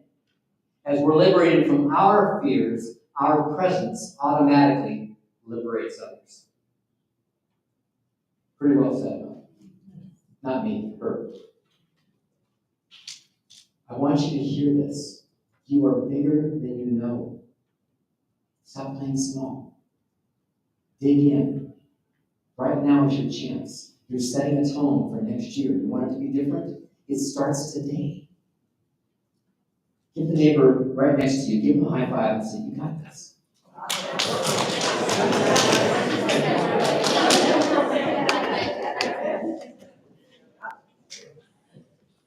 Stop playing small. I'm talking to you, but I'm talking to myself. We're all playing small. We were built bigger than this. Do you believe that? Yes or yes? Okay. Thank you for being here. Nicole, do you want to say anything? Do you want to do announcements? Okay, so our sponsors, thank our sponsors. Yes, a big round of applause, thank you. One final QR code. Thank you. So Unstoppable, January 8th. This year, 2025, January 8th. We did an event. It was a Wednesday. This year it's going to be a Thursday, but January 8th.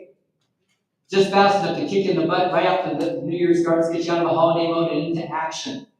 We've got a dynamic day planned. We will have a panel, as I described, at least the people that were on stage today, we hope they'll all be there. We'll have another panel on time planning, management, that stuff. We're going to have 3 or 4 great speakers. I've got 3 of them figured out. A couple of them not so much. I'm still working on it.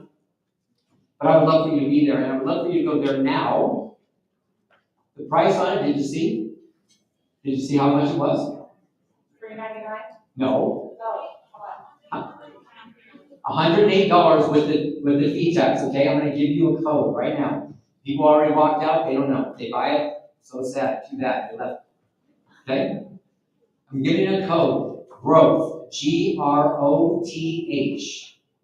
Type in growth right now, go right to that. Type in growth. GROWTH. Did I miss that? I spelled it wrong, sorry. Okay, sorry. GROWTH. Thank you, Stacey. Growth. If you do that, what does the price go to? It's free. So for you, it's free. For those that left early, so sorry, too bad. Thank you for the $108 contribution. We appreciate you very much. We'd like you to come for free. Sign up right now. Let's get you in there. Let's make a commitment. How do I know you have nothing going on during that time? It's the beginning of the year. Most of you are going to sit around going, how do I get my action back? How do I get my momentum going? Come on, let's go. All right, final thing. Events, holiday parties. Yes. Everybody, we want you there. December 11th, Glen Eagles. Please come. We have a good time, I promise. It'll be awesome. Scan it right now, get it right now. It could sell out. It sold out a couple years ago. So you want your ticket. Come. We have fun. We get to know each other. We network. We have fun. We party. I do want to say one thing. I'll keep it fast. I know we're over time.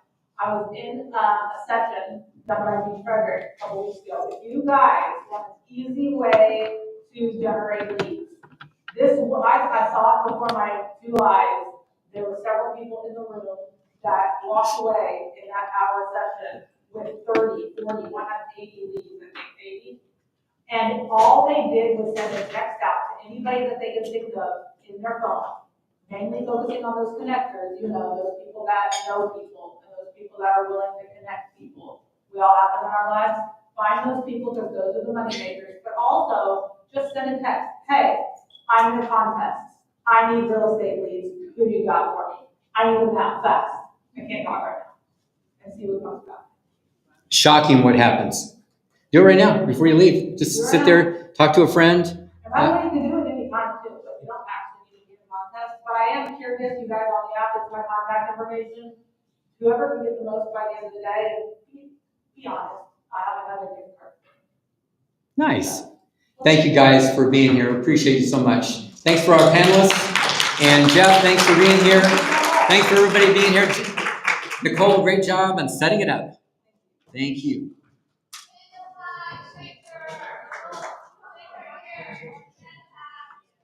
Group picture.